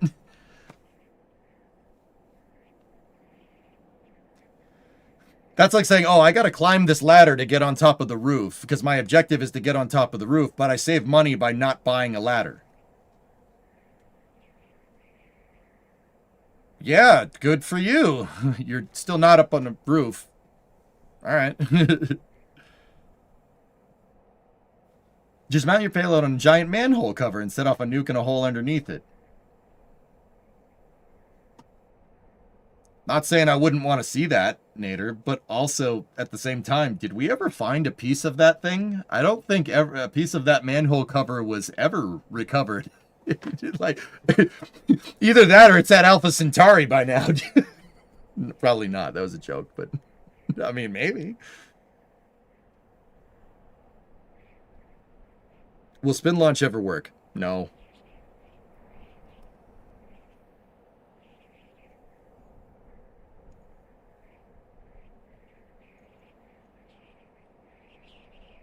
Yeah, like why? It's not that it would or wouldn't work. It's superfluous. It's like, you know, it's like the space suits. Like, oh yeah, I want to wear this orange suit because I feel better, dude. If the shuttle, it's back to the shuttle. If the shuttle has a loss of cabin pressurization, the space suit is is the last of your problems. Really, it's really the last of your problem. Like, oh no, I popped a leak in my suit. Like.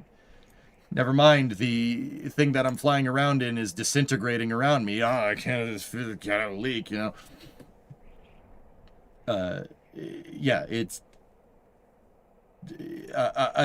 like a GSE-assisted launch mechanism is adding to an already complicated problem. It's extra to try and beat physics, but you're not going to beat physics at the end of the day.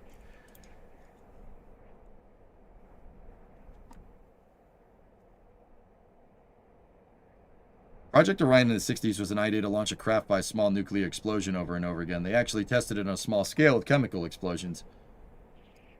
Methane, you ever watch the Flintstones? The Flintstones, Fred Flintstone, Barney Rubble, right? You know their cars, right? You know, they put their feet through the floor and they move their cars around by just pedaling it. You know what I mean? Right? Yabba dabba doo, right? You know that is the equivalent of that when it comes to nuclear propulsion systems. There are so much better things you can do with fissile materials for propulsion systems in space than that. That is the Flintstone car of nuclear propulsion. I'm not even kidding. That's such a waste, dude. Like, oh my gosh. In fact, I would argue that nuclear weapons in general are a really, really big waste of fissile materials, but that's not the reason why they exist, now is it? You know? It's about cadence, but it's really not going to be useful anytime soon. Yeah, no, agreed. Yeah. It does avoid tailgating in space.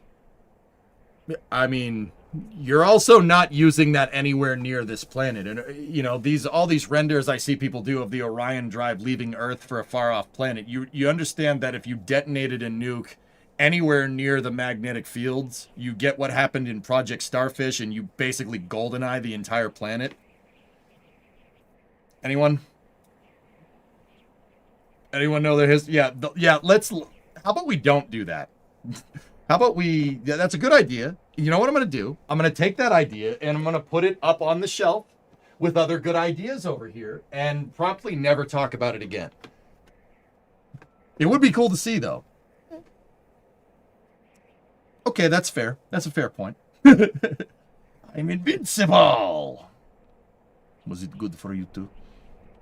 I'm getting some coffee.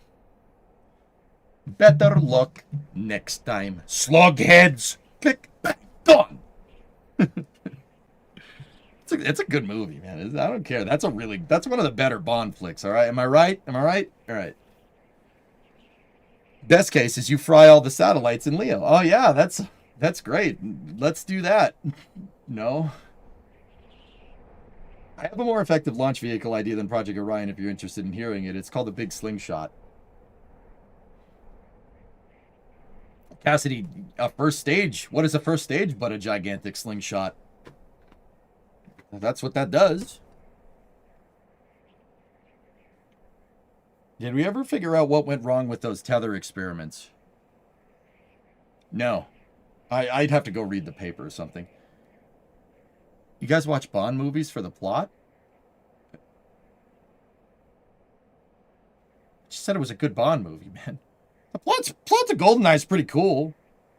I actually think it was, GoldenEye, talking about the fall of communism and stuff and having a Bond plot like centered around that is actually super cool. That was a super cool idea. Just saying.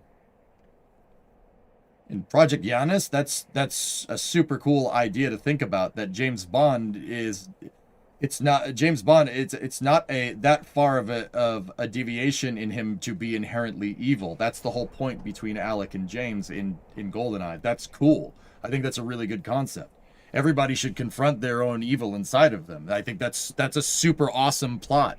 Like, that's a really good hero story arc for any character in any movie.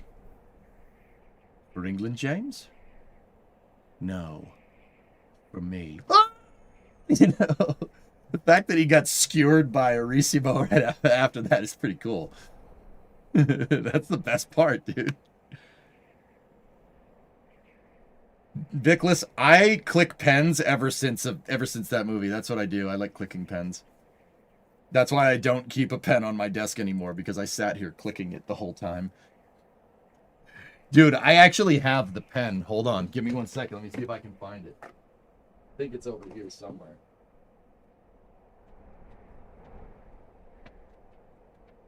Yes! I am invincible!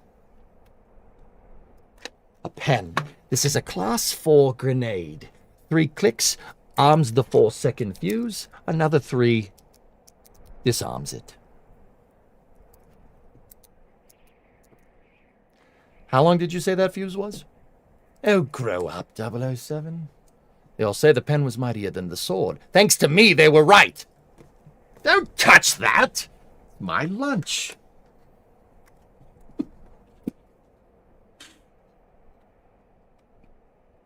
It's a good movie. I'm just saying, man. Like, good flick. All right.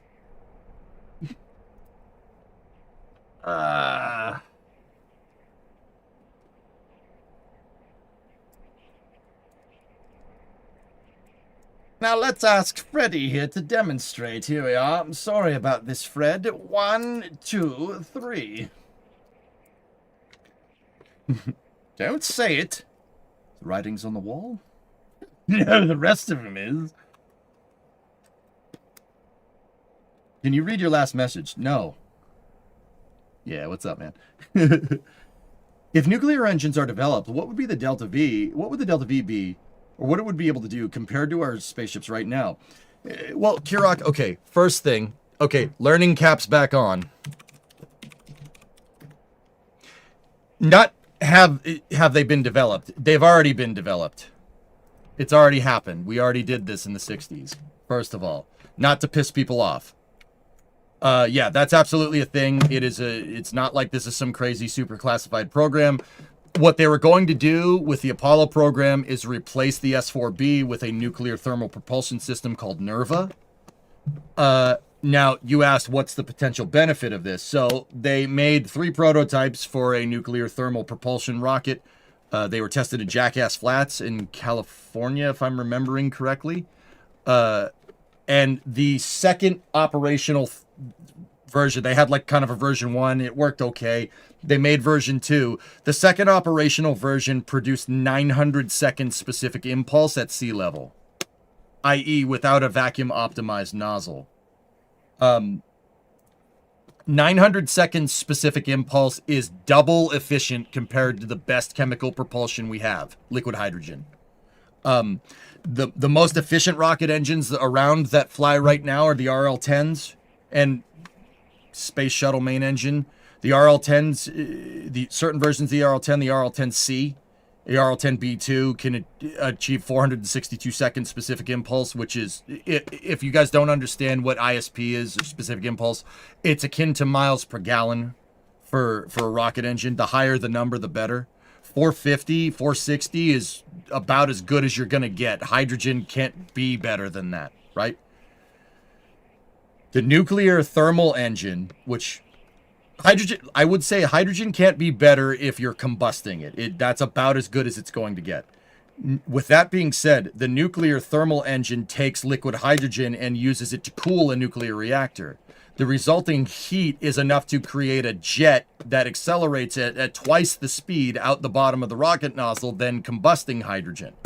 That's what achieves that 900 second specific impulse. So if an RL-10 makes 30 miles to the gallon, a nuclear engine makes 60 miles to the gallon. What kind of efficiency increases are we talking about here? 100% increase in efficiency is what we're talking about here. And that was tested in the 60s. The program was canceled because the Apollo program got canceled and, oh, nuclear is bad. No nuclear war. You can't hug your kids with nuclear arms. No, man. Peace.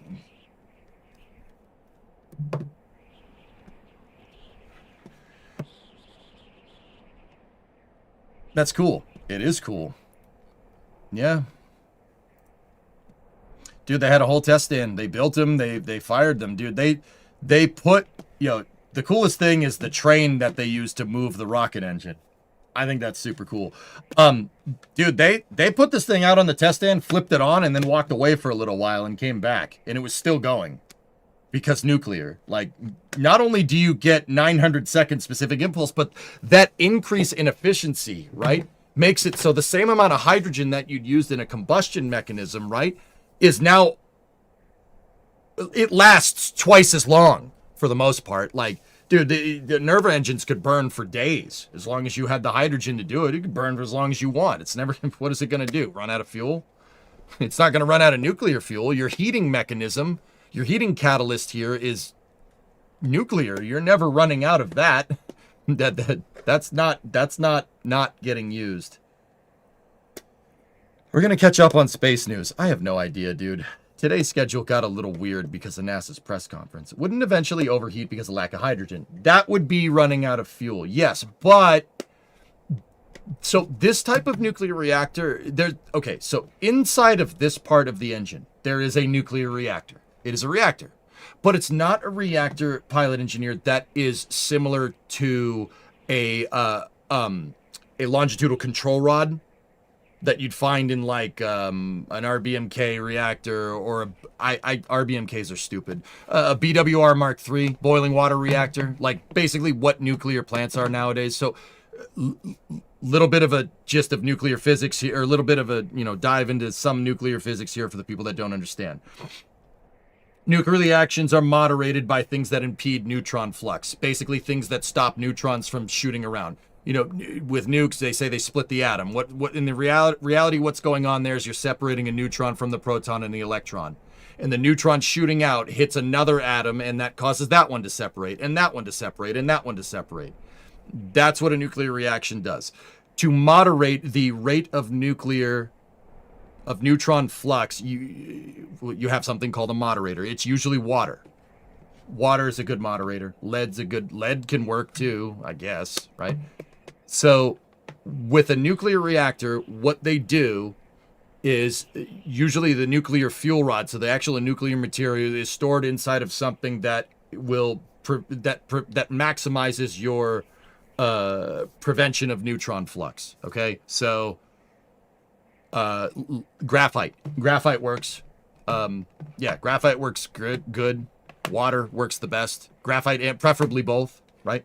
And then what they do with a like kind of a standard BWR reactor is they pull the control rods out of the moderator. The length at which the rods come out of the moderator will increase neutron flux. And the thing about neutron flux, so splitting the atom, is that it generates heat. It generates tons of heat, right? Now, with a nuclear reactor, when you want to shut it off, put the rods back into the graphite. There was a thing in Chernobyl about how you shouldn't do that in open air with no cooling. If you've seen it, you know what I'm talking about. With BWR reactors, you don't need to worry about that. But at the end of the day, nuclear decay does still happen. Radioactive decay does still happen. That's what Half-Life is about, right? Not the game, even though the game rules. But I'm talking about Half-Life in the context of physics. Graphite is a great moderator, but it still doesn't stop it. It's still going to generate heat. Like a nuclear reactor needs to still be cooled even when it's offline. Even when the control rods are all fully inserted, you still need to circulate coolant because neutron flux, it happens. Flux happens, all right? So you have, in a nuclear reactor, you have a longitudinal control rod mechanism that goes in and out of your graphite moderator, right? Straightforward. On a NERVA engine, it is a radial control rod, okay? So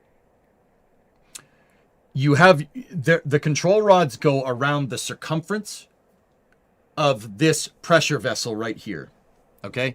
And the control rod, the reason why you have this big gigantic mechanism here is because there's a bunch of motors. There's a bunch of electric motors in here, and they actually take your control rods and they turn. They turn inside of this pressure vessel right here, okay? So the control rod assembly here is radial. It spins. It doesn't go in and out. It spins like that. Now, each control rod assembly in the NERVA reactors, in the NERVA's design, half of the control rod is coated in beryllium and the other half is coated in boron. Okay? Now, okay, what's the difference there? Well, the boron is a great moderator. Like I said, it's a great moderator. So when the NERVA is off, the boron side is facing towards your reactor. And it basically prevents neutron flux almost completely. When you flip the rod around and you expose the beryllium in the fuel rod assembly to your reactor, it generates an insane amount of heat. because beryllium does the opposite of a moderator. It exacerbates it. It increases neutron flux. And yeah, so even if you ran out of hydrogen with this design, even if you ran out of hydrogen, because your rods are coated in boron, you can pretty much shut it down. But yeah, you wouldn't be able to start the dang thing up again without more liquid hydrogen. You're a boron. Ow. Ow. This 2-hour conversation has been really fun. I'm glad you like it, guys. I love talking about this stuff. This stuff's cool. Also, yeah, Kirok, this has been a thing for like 50 years. We just decided we didn't want to do it because we decided that putting our head up our tailpipe is a safer place than actually going and doing cool things. Something that is being rectified right now. There's your radial control rod mechanism. Oh, that thing's so goddamn cool. 900 second specific impulse at sea level. The reason why I bring up 900 seconds at sea level is because if you give it a vacuum optimized nozzle for your nuclear jet that comes out of this thing, you'd probably get close to 1,000 second specific impulse, which is once again like double the efficiency of the most efficient chemical rocket engines we have flying nowadays. Like double the efficiency. Like somebody looked at that and said, "Nah, we shouldn't do that. Nah, let's not do that. Launching nukes is bad. It's bad, man. We shouldn't do this." It's like,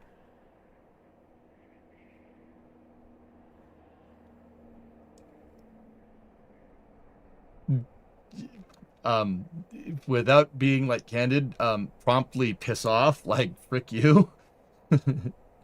Like frick you, like go frick yourself, I guess, as a spaceflight fan. Like, yeah, Shmamaron, it's already done. Could have a Mars base with that engine. We could have a Mars base with that engine. In fact, what do you think they were planning on doing with it?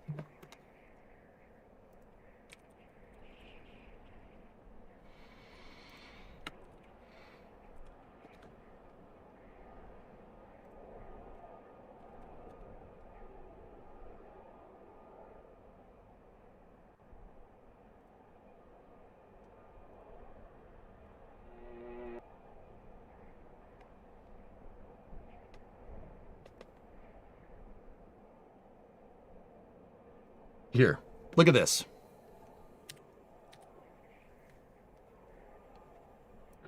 Separate nuclear stages might be provided for each major step of the mission. The first stage might consist of 3 clustered rockets for departure That's from correct, Earth Nader, orbit. it could. 2 other nuclear stages consisting of 1 engine each would be used in the vicinity of Mars. The first stage cluster fires to accelerate the spacecraft to the velocity needed to get to Mars in the time that was There's a lot of decided you here, upon, Pigeon. say 200 days. Bear with me. At burnout, the first stage cluster is jettisoned and goes into orbit around the sun. Mid-course correction is made by chemical rockets. To overcome the mass problems that you guys, Marcon, that you're talking about, that's why they clustered it. Clusters of nuclear engines. See what they're doing? Staging it. Staging is the solution to overcome the high mass deficit of a high mass nuclear engine.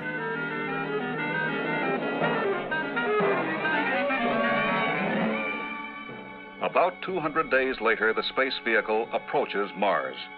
There it is slowed down by a single nuclear rocket and enters an orbit around the planet. The used second stage is put into a higher Mars orbit than the space vehicle.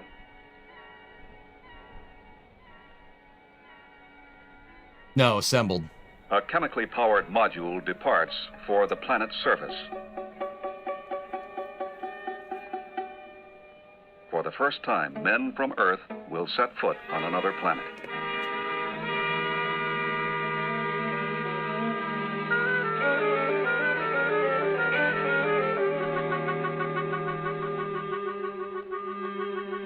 Would time to reach Mars be faster with a vacuum nuclear engine? Well, if you're more efficient with your propellants, of course, multiplanar, so you can go faster.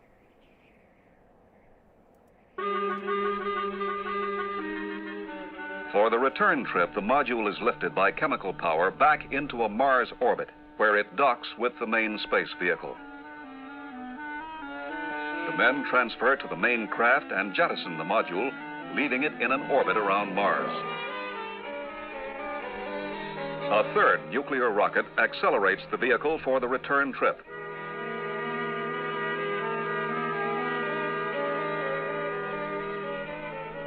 And it is jettisoned. How does that work? They need multiple nukes to get there, but only one to slow down and stop.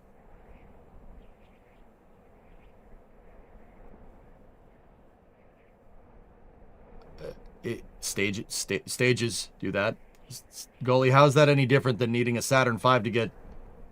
needing an S4B to get from the Earth to the moon, and then once you get at the moon, using the CSM to slow down? Only the CSM. How's that any different?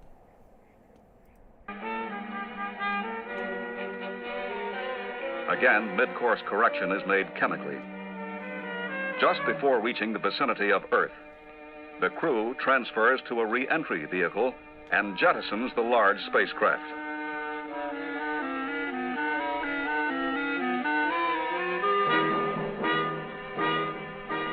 Chemical rockets slow down the vehicle to re-entry speed, and they are jettisoned.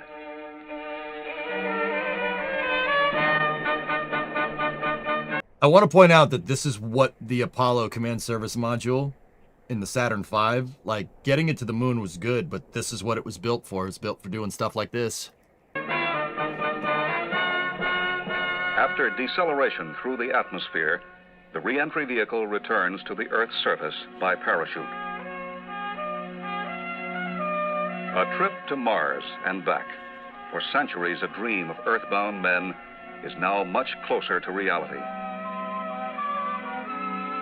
Of course, there are many, many other problems to be solved before such advanced space missions can be attempted.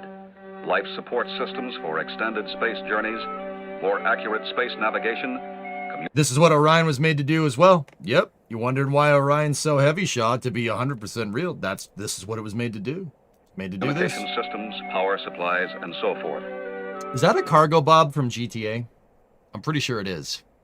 Like 50 years before But GTA any happened. successful advanced mission must begin with propulsion, the power to get there and back.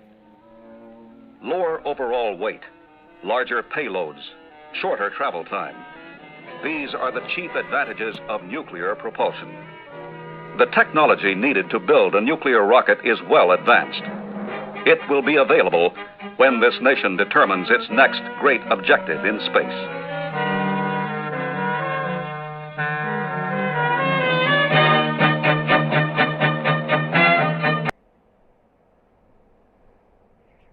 That last line in that Nerva video makes me so angry, dude.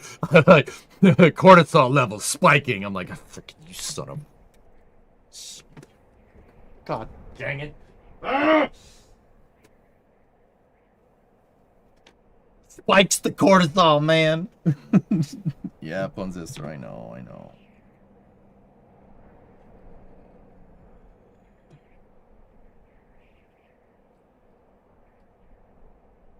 Nerva's dope, dude. It's so cool. We had it in the 50s. Yeah, can you imagine?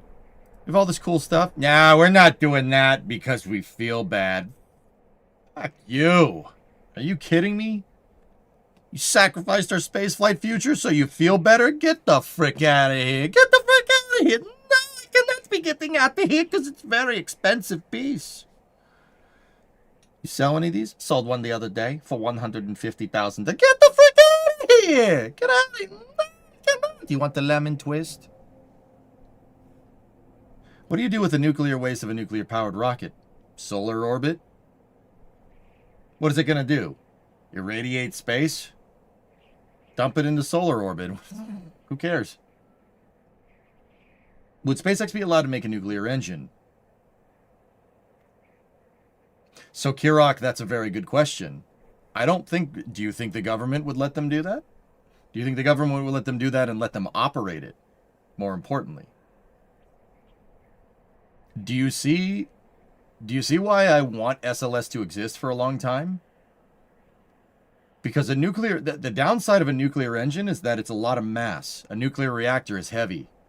It's got beryllium and boron on it. Not stuff you find in the aerospace usually, right?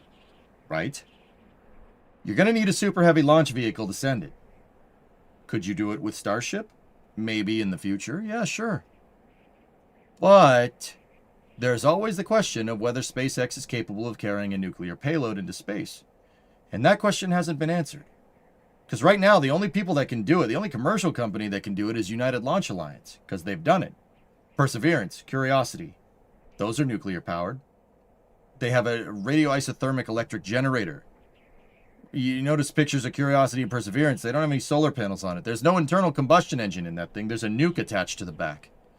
Now, instead of a reactor, though, what an RTG does is harvest the waste heat from the nuclear decaying process and just uses that to generate electricity through basically a heat plate. Pretty simple. It lasts hundreds of years if you're looking for something that needs low voltage over long periods of time. Doesn't Falcon 9 Falcon Heavy have a nuclear certification? That would be news to me, Rarest. SpaceX could do it under NRC oversight, but that hasn't happened yet. Nuclear aside, are there any new forms of propulsion in the relatively near future?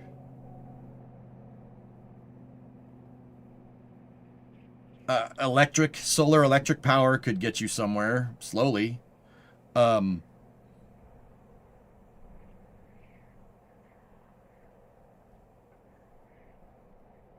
Rotating detonator engines have the potential of, yeah. RDEs could be something in the future, yeah, absolutely.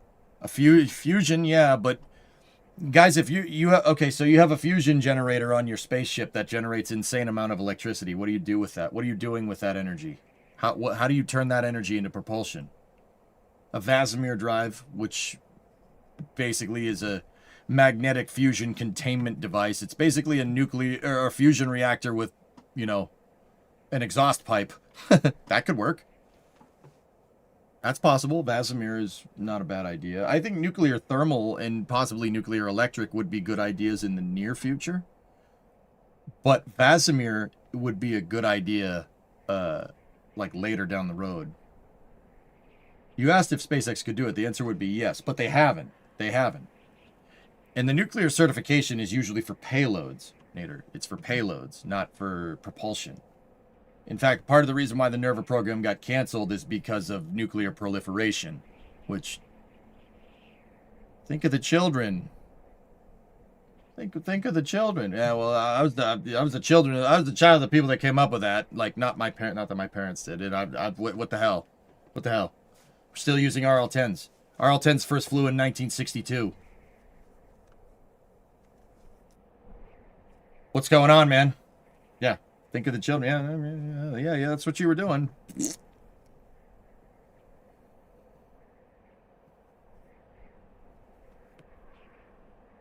There is also a question about a nuclear rocket if you produce energy, and if yes, what do you do with it?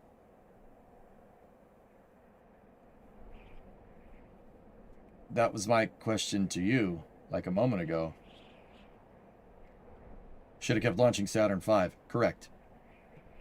Or at the very least, push the shuttle to a higher flight rate, not done the opposite of that just because we didn't operate the vehicle correctly and killed people because we're idiots. Probably, I don't know, maybe do that. Probably would have been better just keep flying the Saturn V.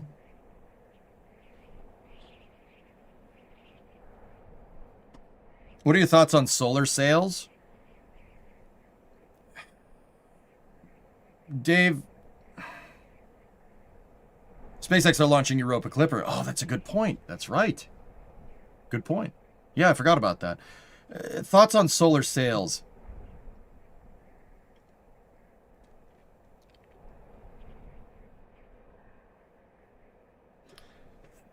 A solar sail could be useful in certain applications, dude, but Think about how ridiculous it would be to have like a sailboat for like global shipping nowadays.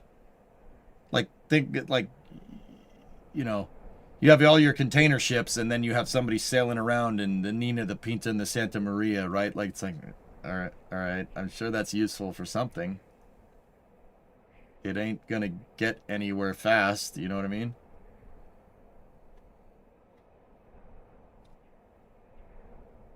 Did you see the 109 kilonewton RL10C X3EL 470 specific impulse?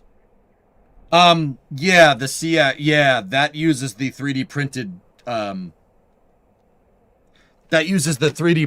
nozzle assembly. Yeah, and the 3D printing creates abrasive edges in the fueling channels that actually improves efficiency over the brazed aluminum tubes. Yeah, I know about that. That's great. That's super cool, man. I think that's great. We should figure out a good use for that thing. It'd be great upper stage engine. I mean, most RL10s are, right?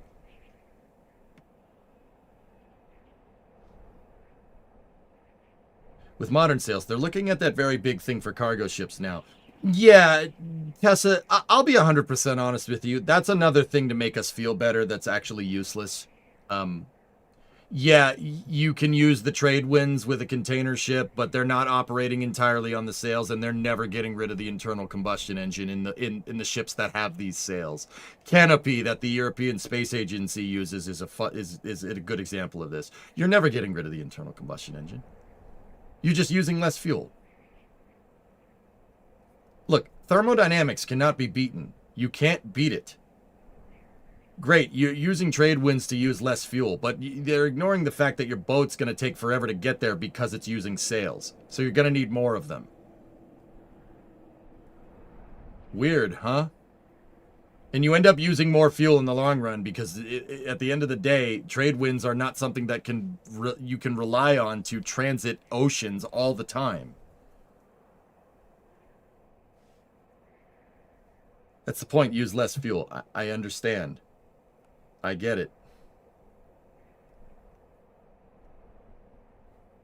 The sails stow away. Have I not demonstrated that I know what this is, Drew?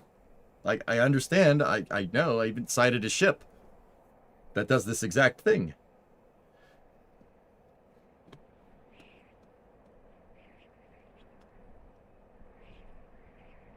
You want to sit here and play games with sails, that's fine. Or we could talk about actual solutions to this problem that are, you know, using less fuel, which, all right. Like nuclear? I don't know. But we wouldn't do that, because we can't do that. We have a decades-long history of commercial nuclear programs. Sure, not as propulsion, but the concept is the same. Are they? Really quick, can we please talk about how early satellite film return worked? A CIA plane would fly along and grab it with a hook. That's cool.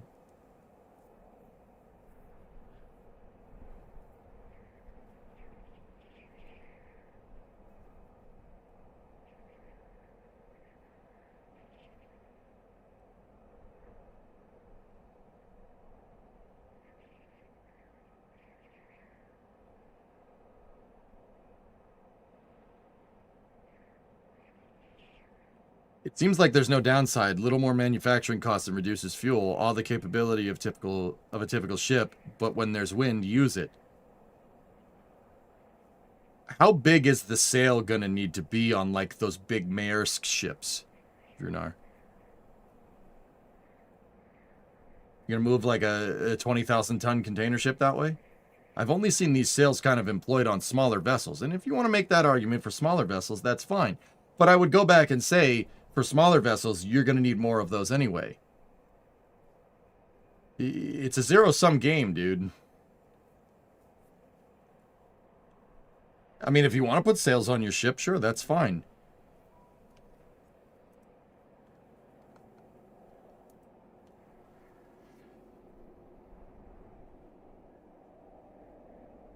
To be clear about proposed space fusion engines, there's no electrical step for primary propulsion. They use a linear chamber instead of a cylindric one. It worked basically like a Vasimir. I said that already. I don't know what you were doing. I already talked about, I said that almost basically verbatim. Question from earlier, now that I'm back, from Warcraft Guild Duties. What's up, man? Was it in this chat that mentioned the ACES program from NASA? I said that SLS, with its standardized Block 1 configuration, if they employed ACES for the Centaur 5 in the standardized version, then, SLS you could do some really, really cool stuff with it.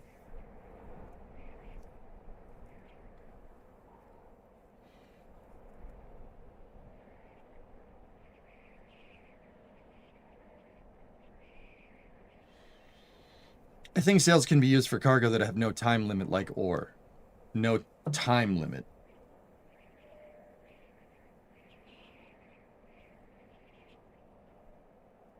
What exactly was ACES? Wolian, ACES, the Advanced Cryogenic Evolved Stage from ULA, it was a project where ULA wanted to explore second stage reusability instead of first stage reusability. So SpaceX, this was 10 years ago at this point. SpaceX was looking to land their first stage. That wasn't a secret, right? ULA thought it would be a better market position to make a reusable second stage. Not reusable in the fact that it's a return vehicle like Starship, but a second stage that you send up there and it stays up there.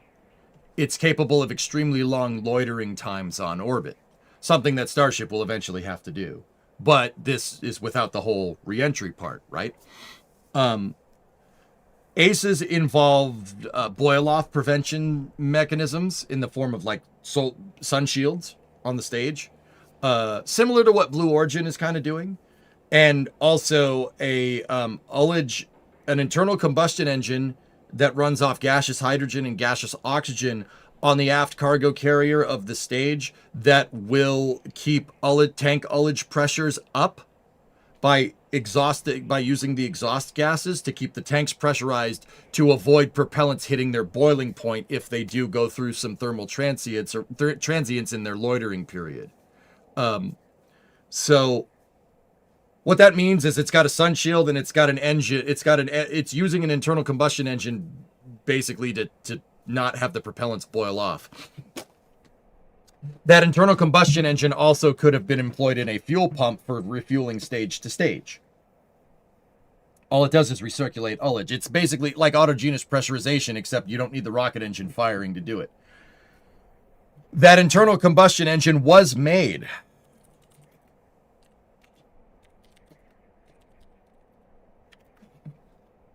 It was made. They built it. It was made by Roush. I'm not even kidding. Billet Inline 6 running on hydrogen and oxygen using LS coil packs. Yep. They built it. It was made. And then ULA decided they didn't want to do it.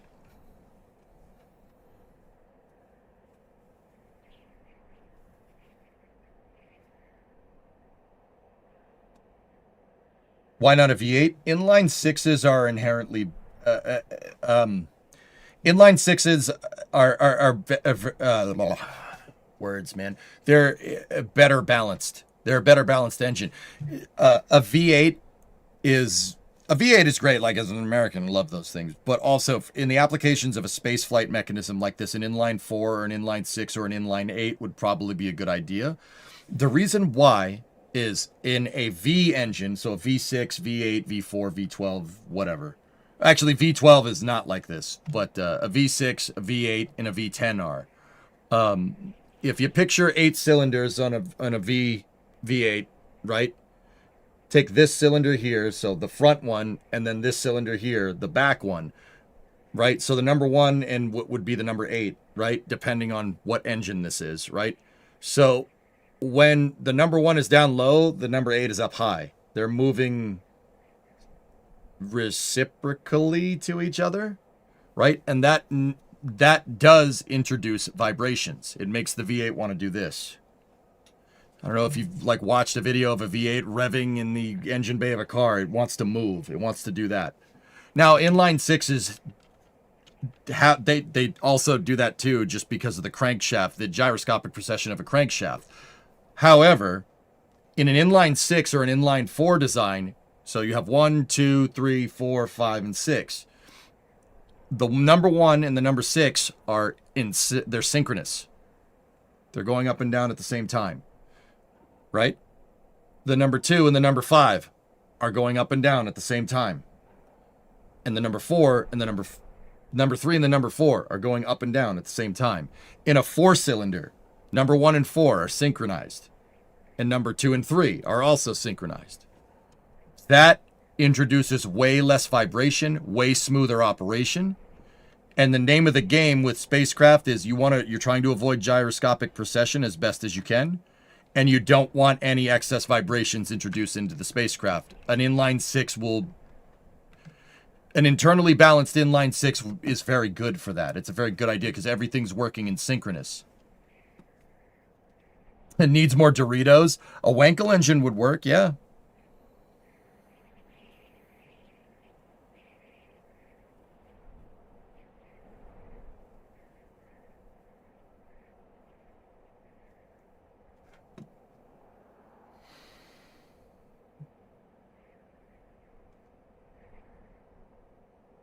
Yeah, inline 6 engines tend to last a lot longer. Yeah. That also, that like kind of reciprocal balance thing that I was telling you about also it's less wear on the engine, less wear on your components. Because you're not vibrating the heck out of all the engine components all the time. Inline 6s do last longer. I mean, Fluffy, you said it, an AMC 4.0. Yeah, so like the engine that they put in Jeeps in the 90s, well, actually the like 70s, 80s, 90s, like all of the decades. Ford's 4.9 liter inline 6. Talking Japanese engines, RB25s, RB26, 2JZ, 1JZ, they last forever. They last forever, and you could put crazy amounts of power through them because it's all balanced. Everything is nice and balanced, very smooth operation.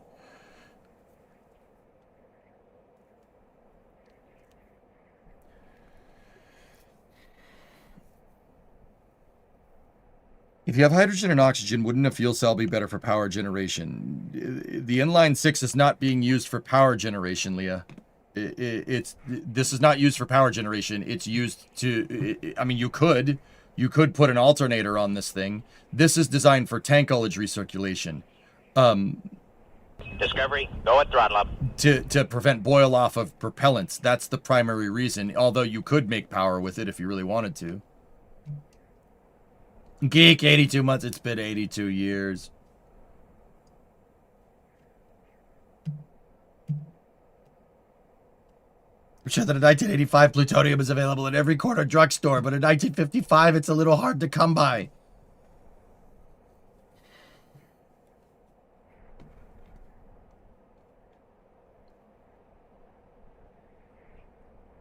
What's your last? All right, yeah, that's what you do with the electric power generator. I was telling you that it gets the electric set replaces using microwave generators to take electricity. Oh, yeah, no, that's great. We should do that. We should do that. All right.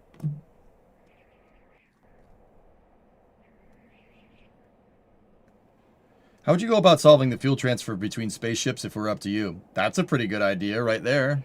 That's a pretty good idea. I would argue that there's probably simpler ways to do it, but I do like the engine idea of being a car guy. I think that's pretty cool. So we need a K100 with that powering it on the moon now. Yeah, that's right. Psycho, I don't shout often, but I want to shout out. I want to shout out as much as I can and learn new crap all the time. Right on, man.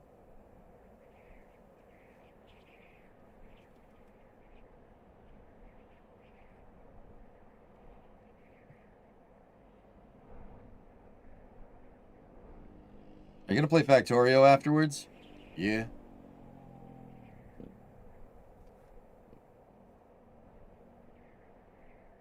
How would you go about solving? So how would I go about solving fuel transfer, Marcon? The engine would be a pretty good off-the-shelf application, to be honest with you. That thing had LS coils on it, something that is they're everywhere. You could get LS coils at any auto store, you know.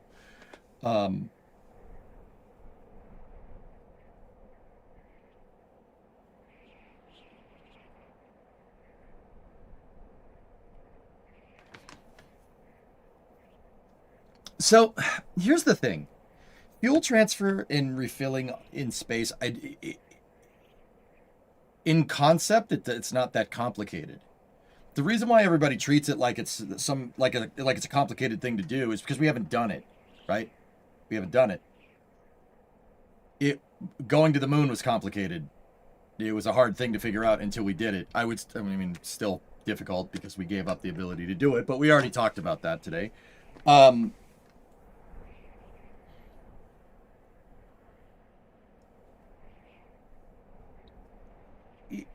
Honestly, all you need is some type of actuator to move gas around, right? Now, or move propellants around and manage tank ullage, right?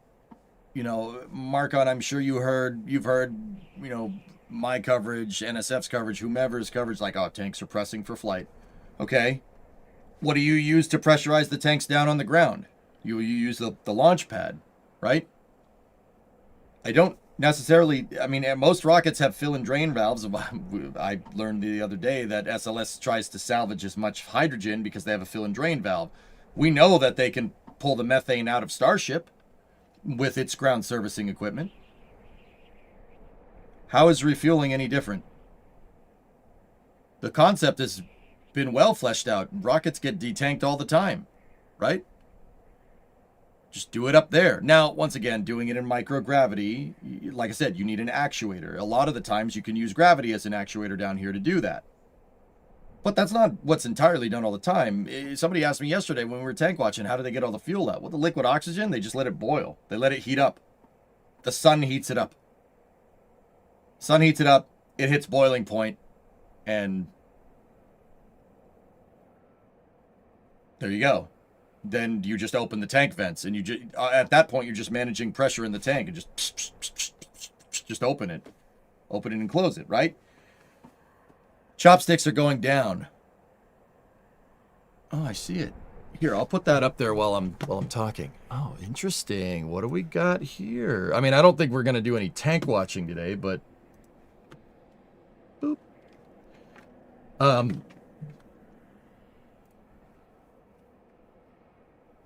But Marcon, the point is that the mechanisms are done in the pad. Like a lot of mechanisms for like fueling rockets is done. You know, like SpaceX uses pumps. Other mechanisms are just heating up the tanks that the propellants are in, so it creates head pressure, and you could just rockets are fueled that way. I mean, how would I do it? Heat. If you have like think like you know, when dogs go to the vet, they have that cone, right, around their head so they don't itch and scratch themselves. If you put that on a second stage, right, and then you make the cone kind of like an aperture almost, right, so it can open up and then close, kind of similar to what Blue is doing with their transfer vehicle, you can basically moderate the amount of sunlight that's being introduced in the stage, all right? And when it comes into the sunlight, it's going to heat up, and you could use that to boil the propellant to create pneumatic actuation and make a pump, and to have that drive a pump between two stages and move the fuel around. Like that you could do it that way. There's 1,000 different ways to do it. That's just one off the top of my head, and now that I really think about it, I'm pretty sure that's what Blue is doing. If you're using an internal combustion engine as the pump for fuel, use the exhaust as the ullage gas. Yeah, of course.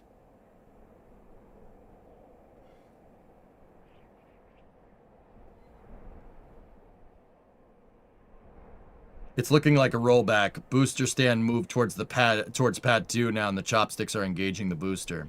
Yeah, okay.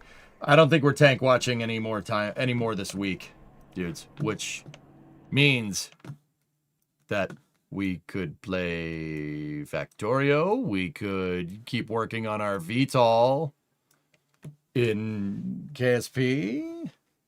What do you guys want to do?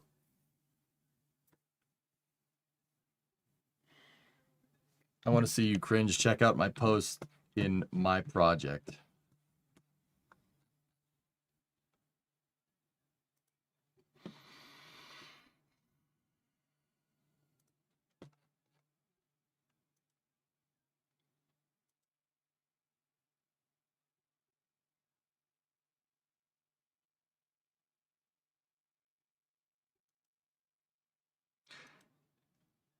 Yeah, that's broken. Can you spin to move fuel from ship to ship? Yeah, you could use acceleration to move fuel. It wouldn't be the first time. Yeah. I mean, if you're doing that, I would say spinning it is too much. Spinning it is too much, Topical. You could just have, if you have RCS on the back of your vehicle, and most second stages do to settle propellant speed to light the engine, all right? You put two of these things together, right? And then you accelerate on one, you accelerate, you know, you have your tanker, and then you have your thing that you're refueling. You attach them, attach the plumbing lines to each other, right? And then accelerate one stage. Just let gravity do the rest of the work. Or not gravity, acceleration.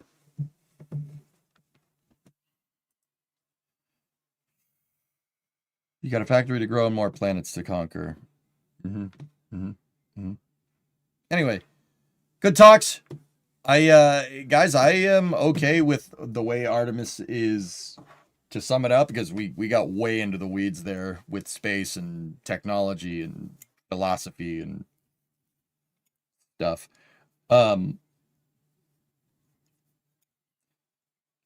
actually don't mind what they're doing with Artemis. I really don't. I think it's okay. I think it's fine. I still have my reservations about Orion's heat shield, but yeah. What are you doing with all your extra uranium-238? I didn't see any Korovex plans in your build. You didn't see any Korovex plans in my build because I have no idea what that is, Drew. I have no idea what that is. I don't know what that is or what that does. Just use capillary action, heat pipe tech. Yeah, I mean, Tessa, dude, you could use a Stirling engine, right? Or a heat pipe. It's not like there's 1,000 different ways to do it. But the reason why everybody's like, oh, it's so difficult is because no one's ever done it, right? Like, that's the big thing. You know, Timberboard is in 1.0. I do.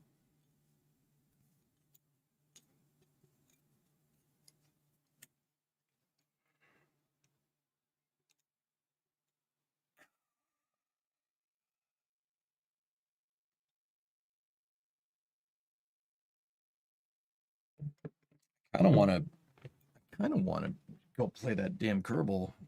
I want to finish that damn VTOL. But I also want to play Factorio. I don't know.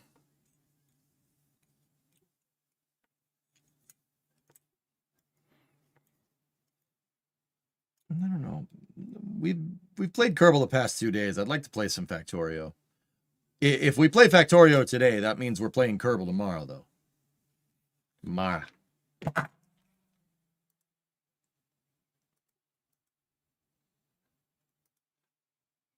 I vote Timberborn. Yeah, but Timberborn was not an option.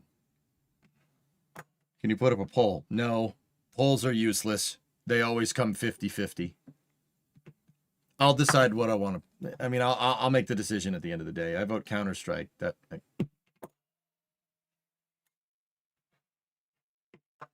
This is the other reason I don't put up polls, God Ninja. Factorio today, KSB all day tomorrow. Well, Flame Trench is tomorrow, Shaw. So...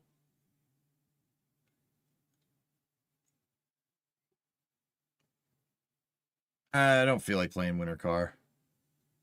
Not this week. Want to do, yeah, space. It's something in space. Polls are like Artemis launch success. I'm going to slap you.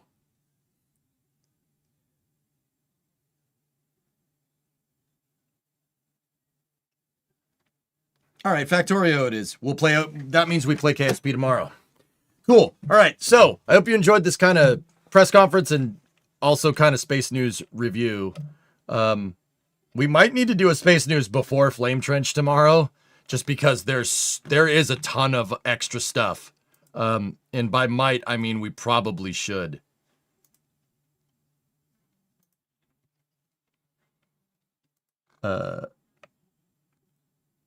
Yeah, there's a lot. There's a lot of stuff.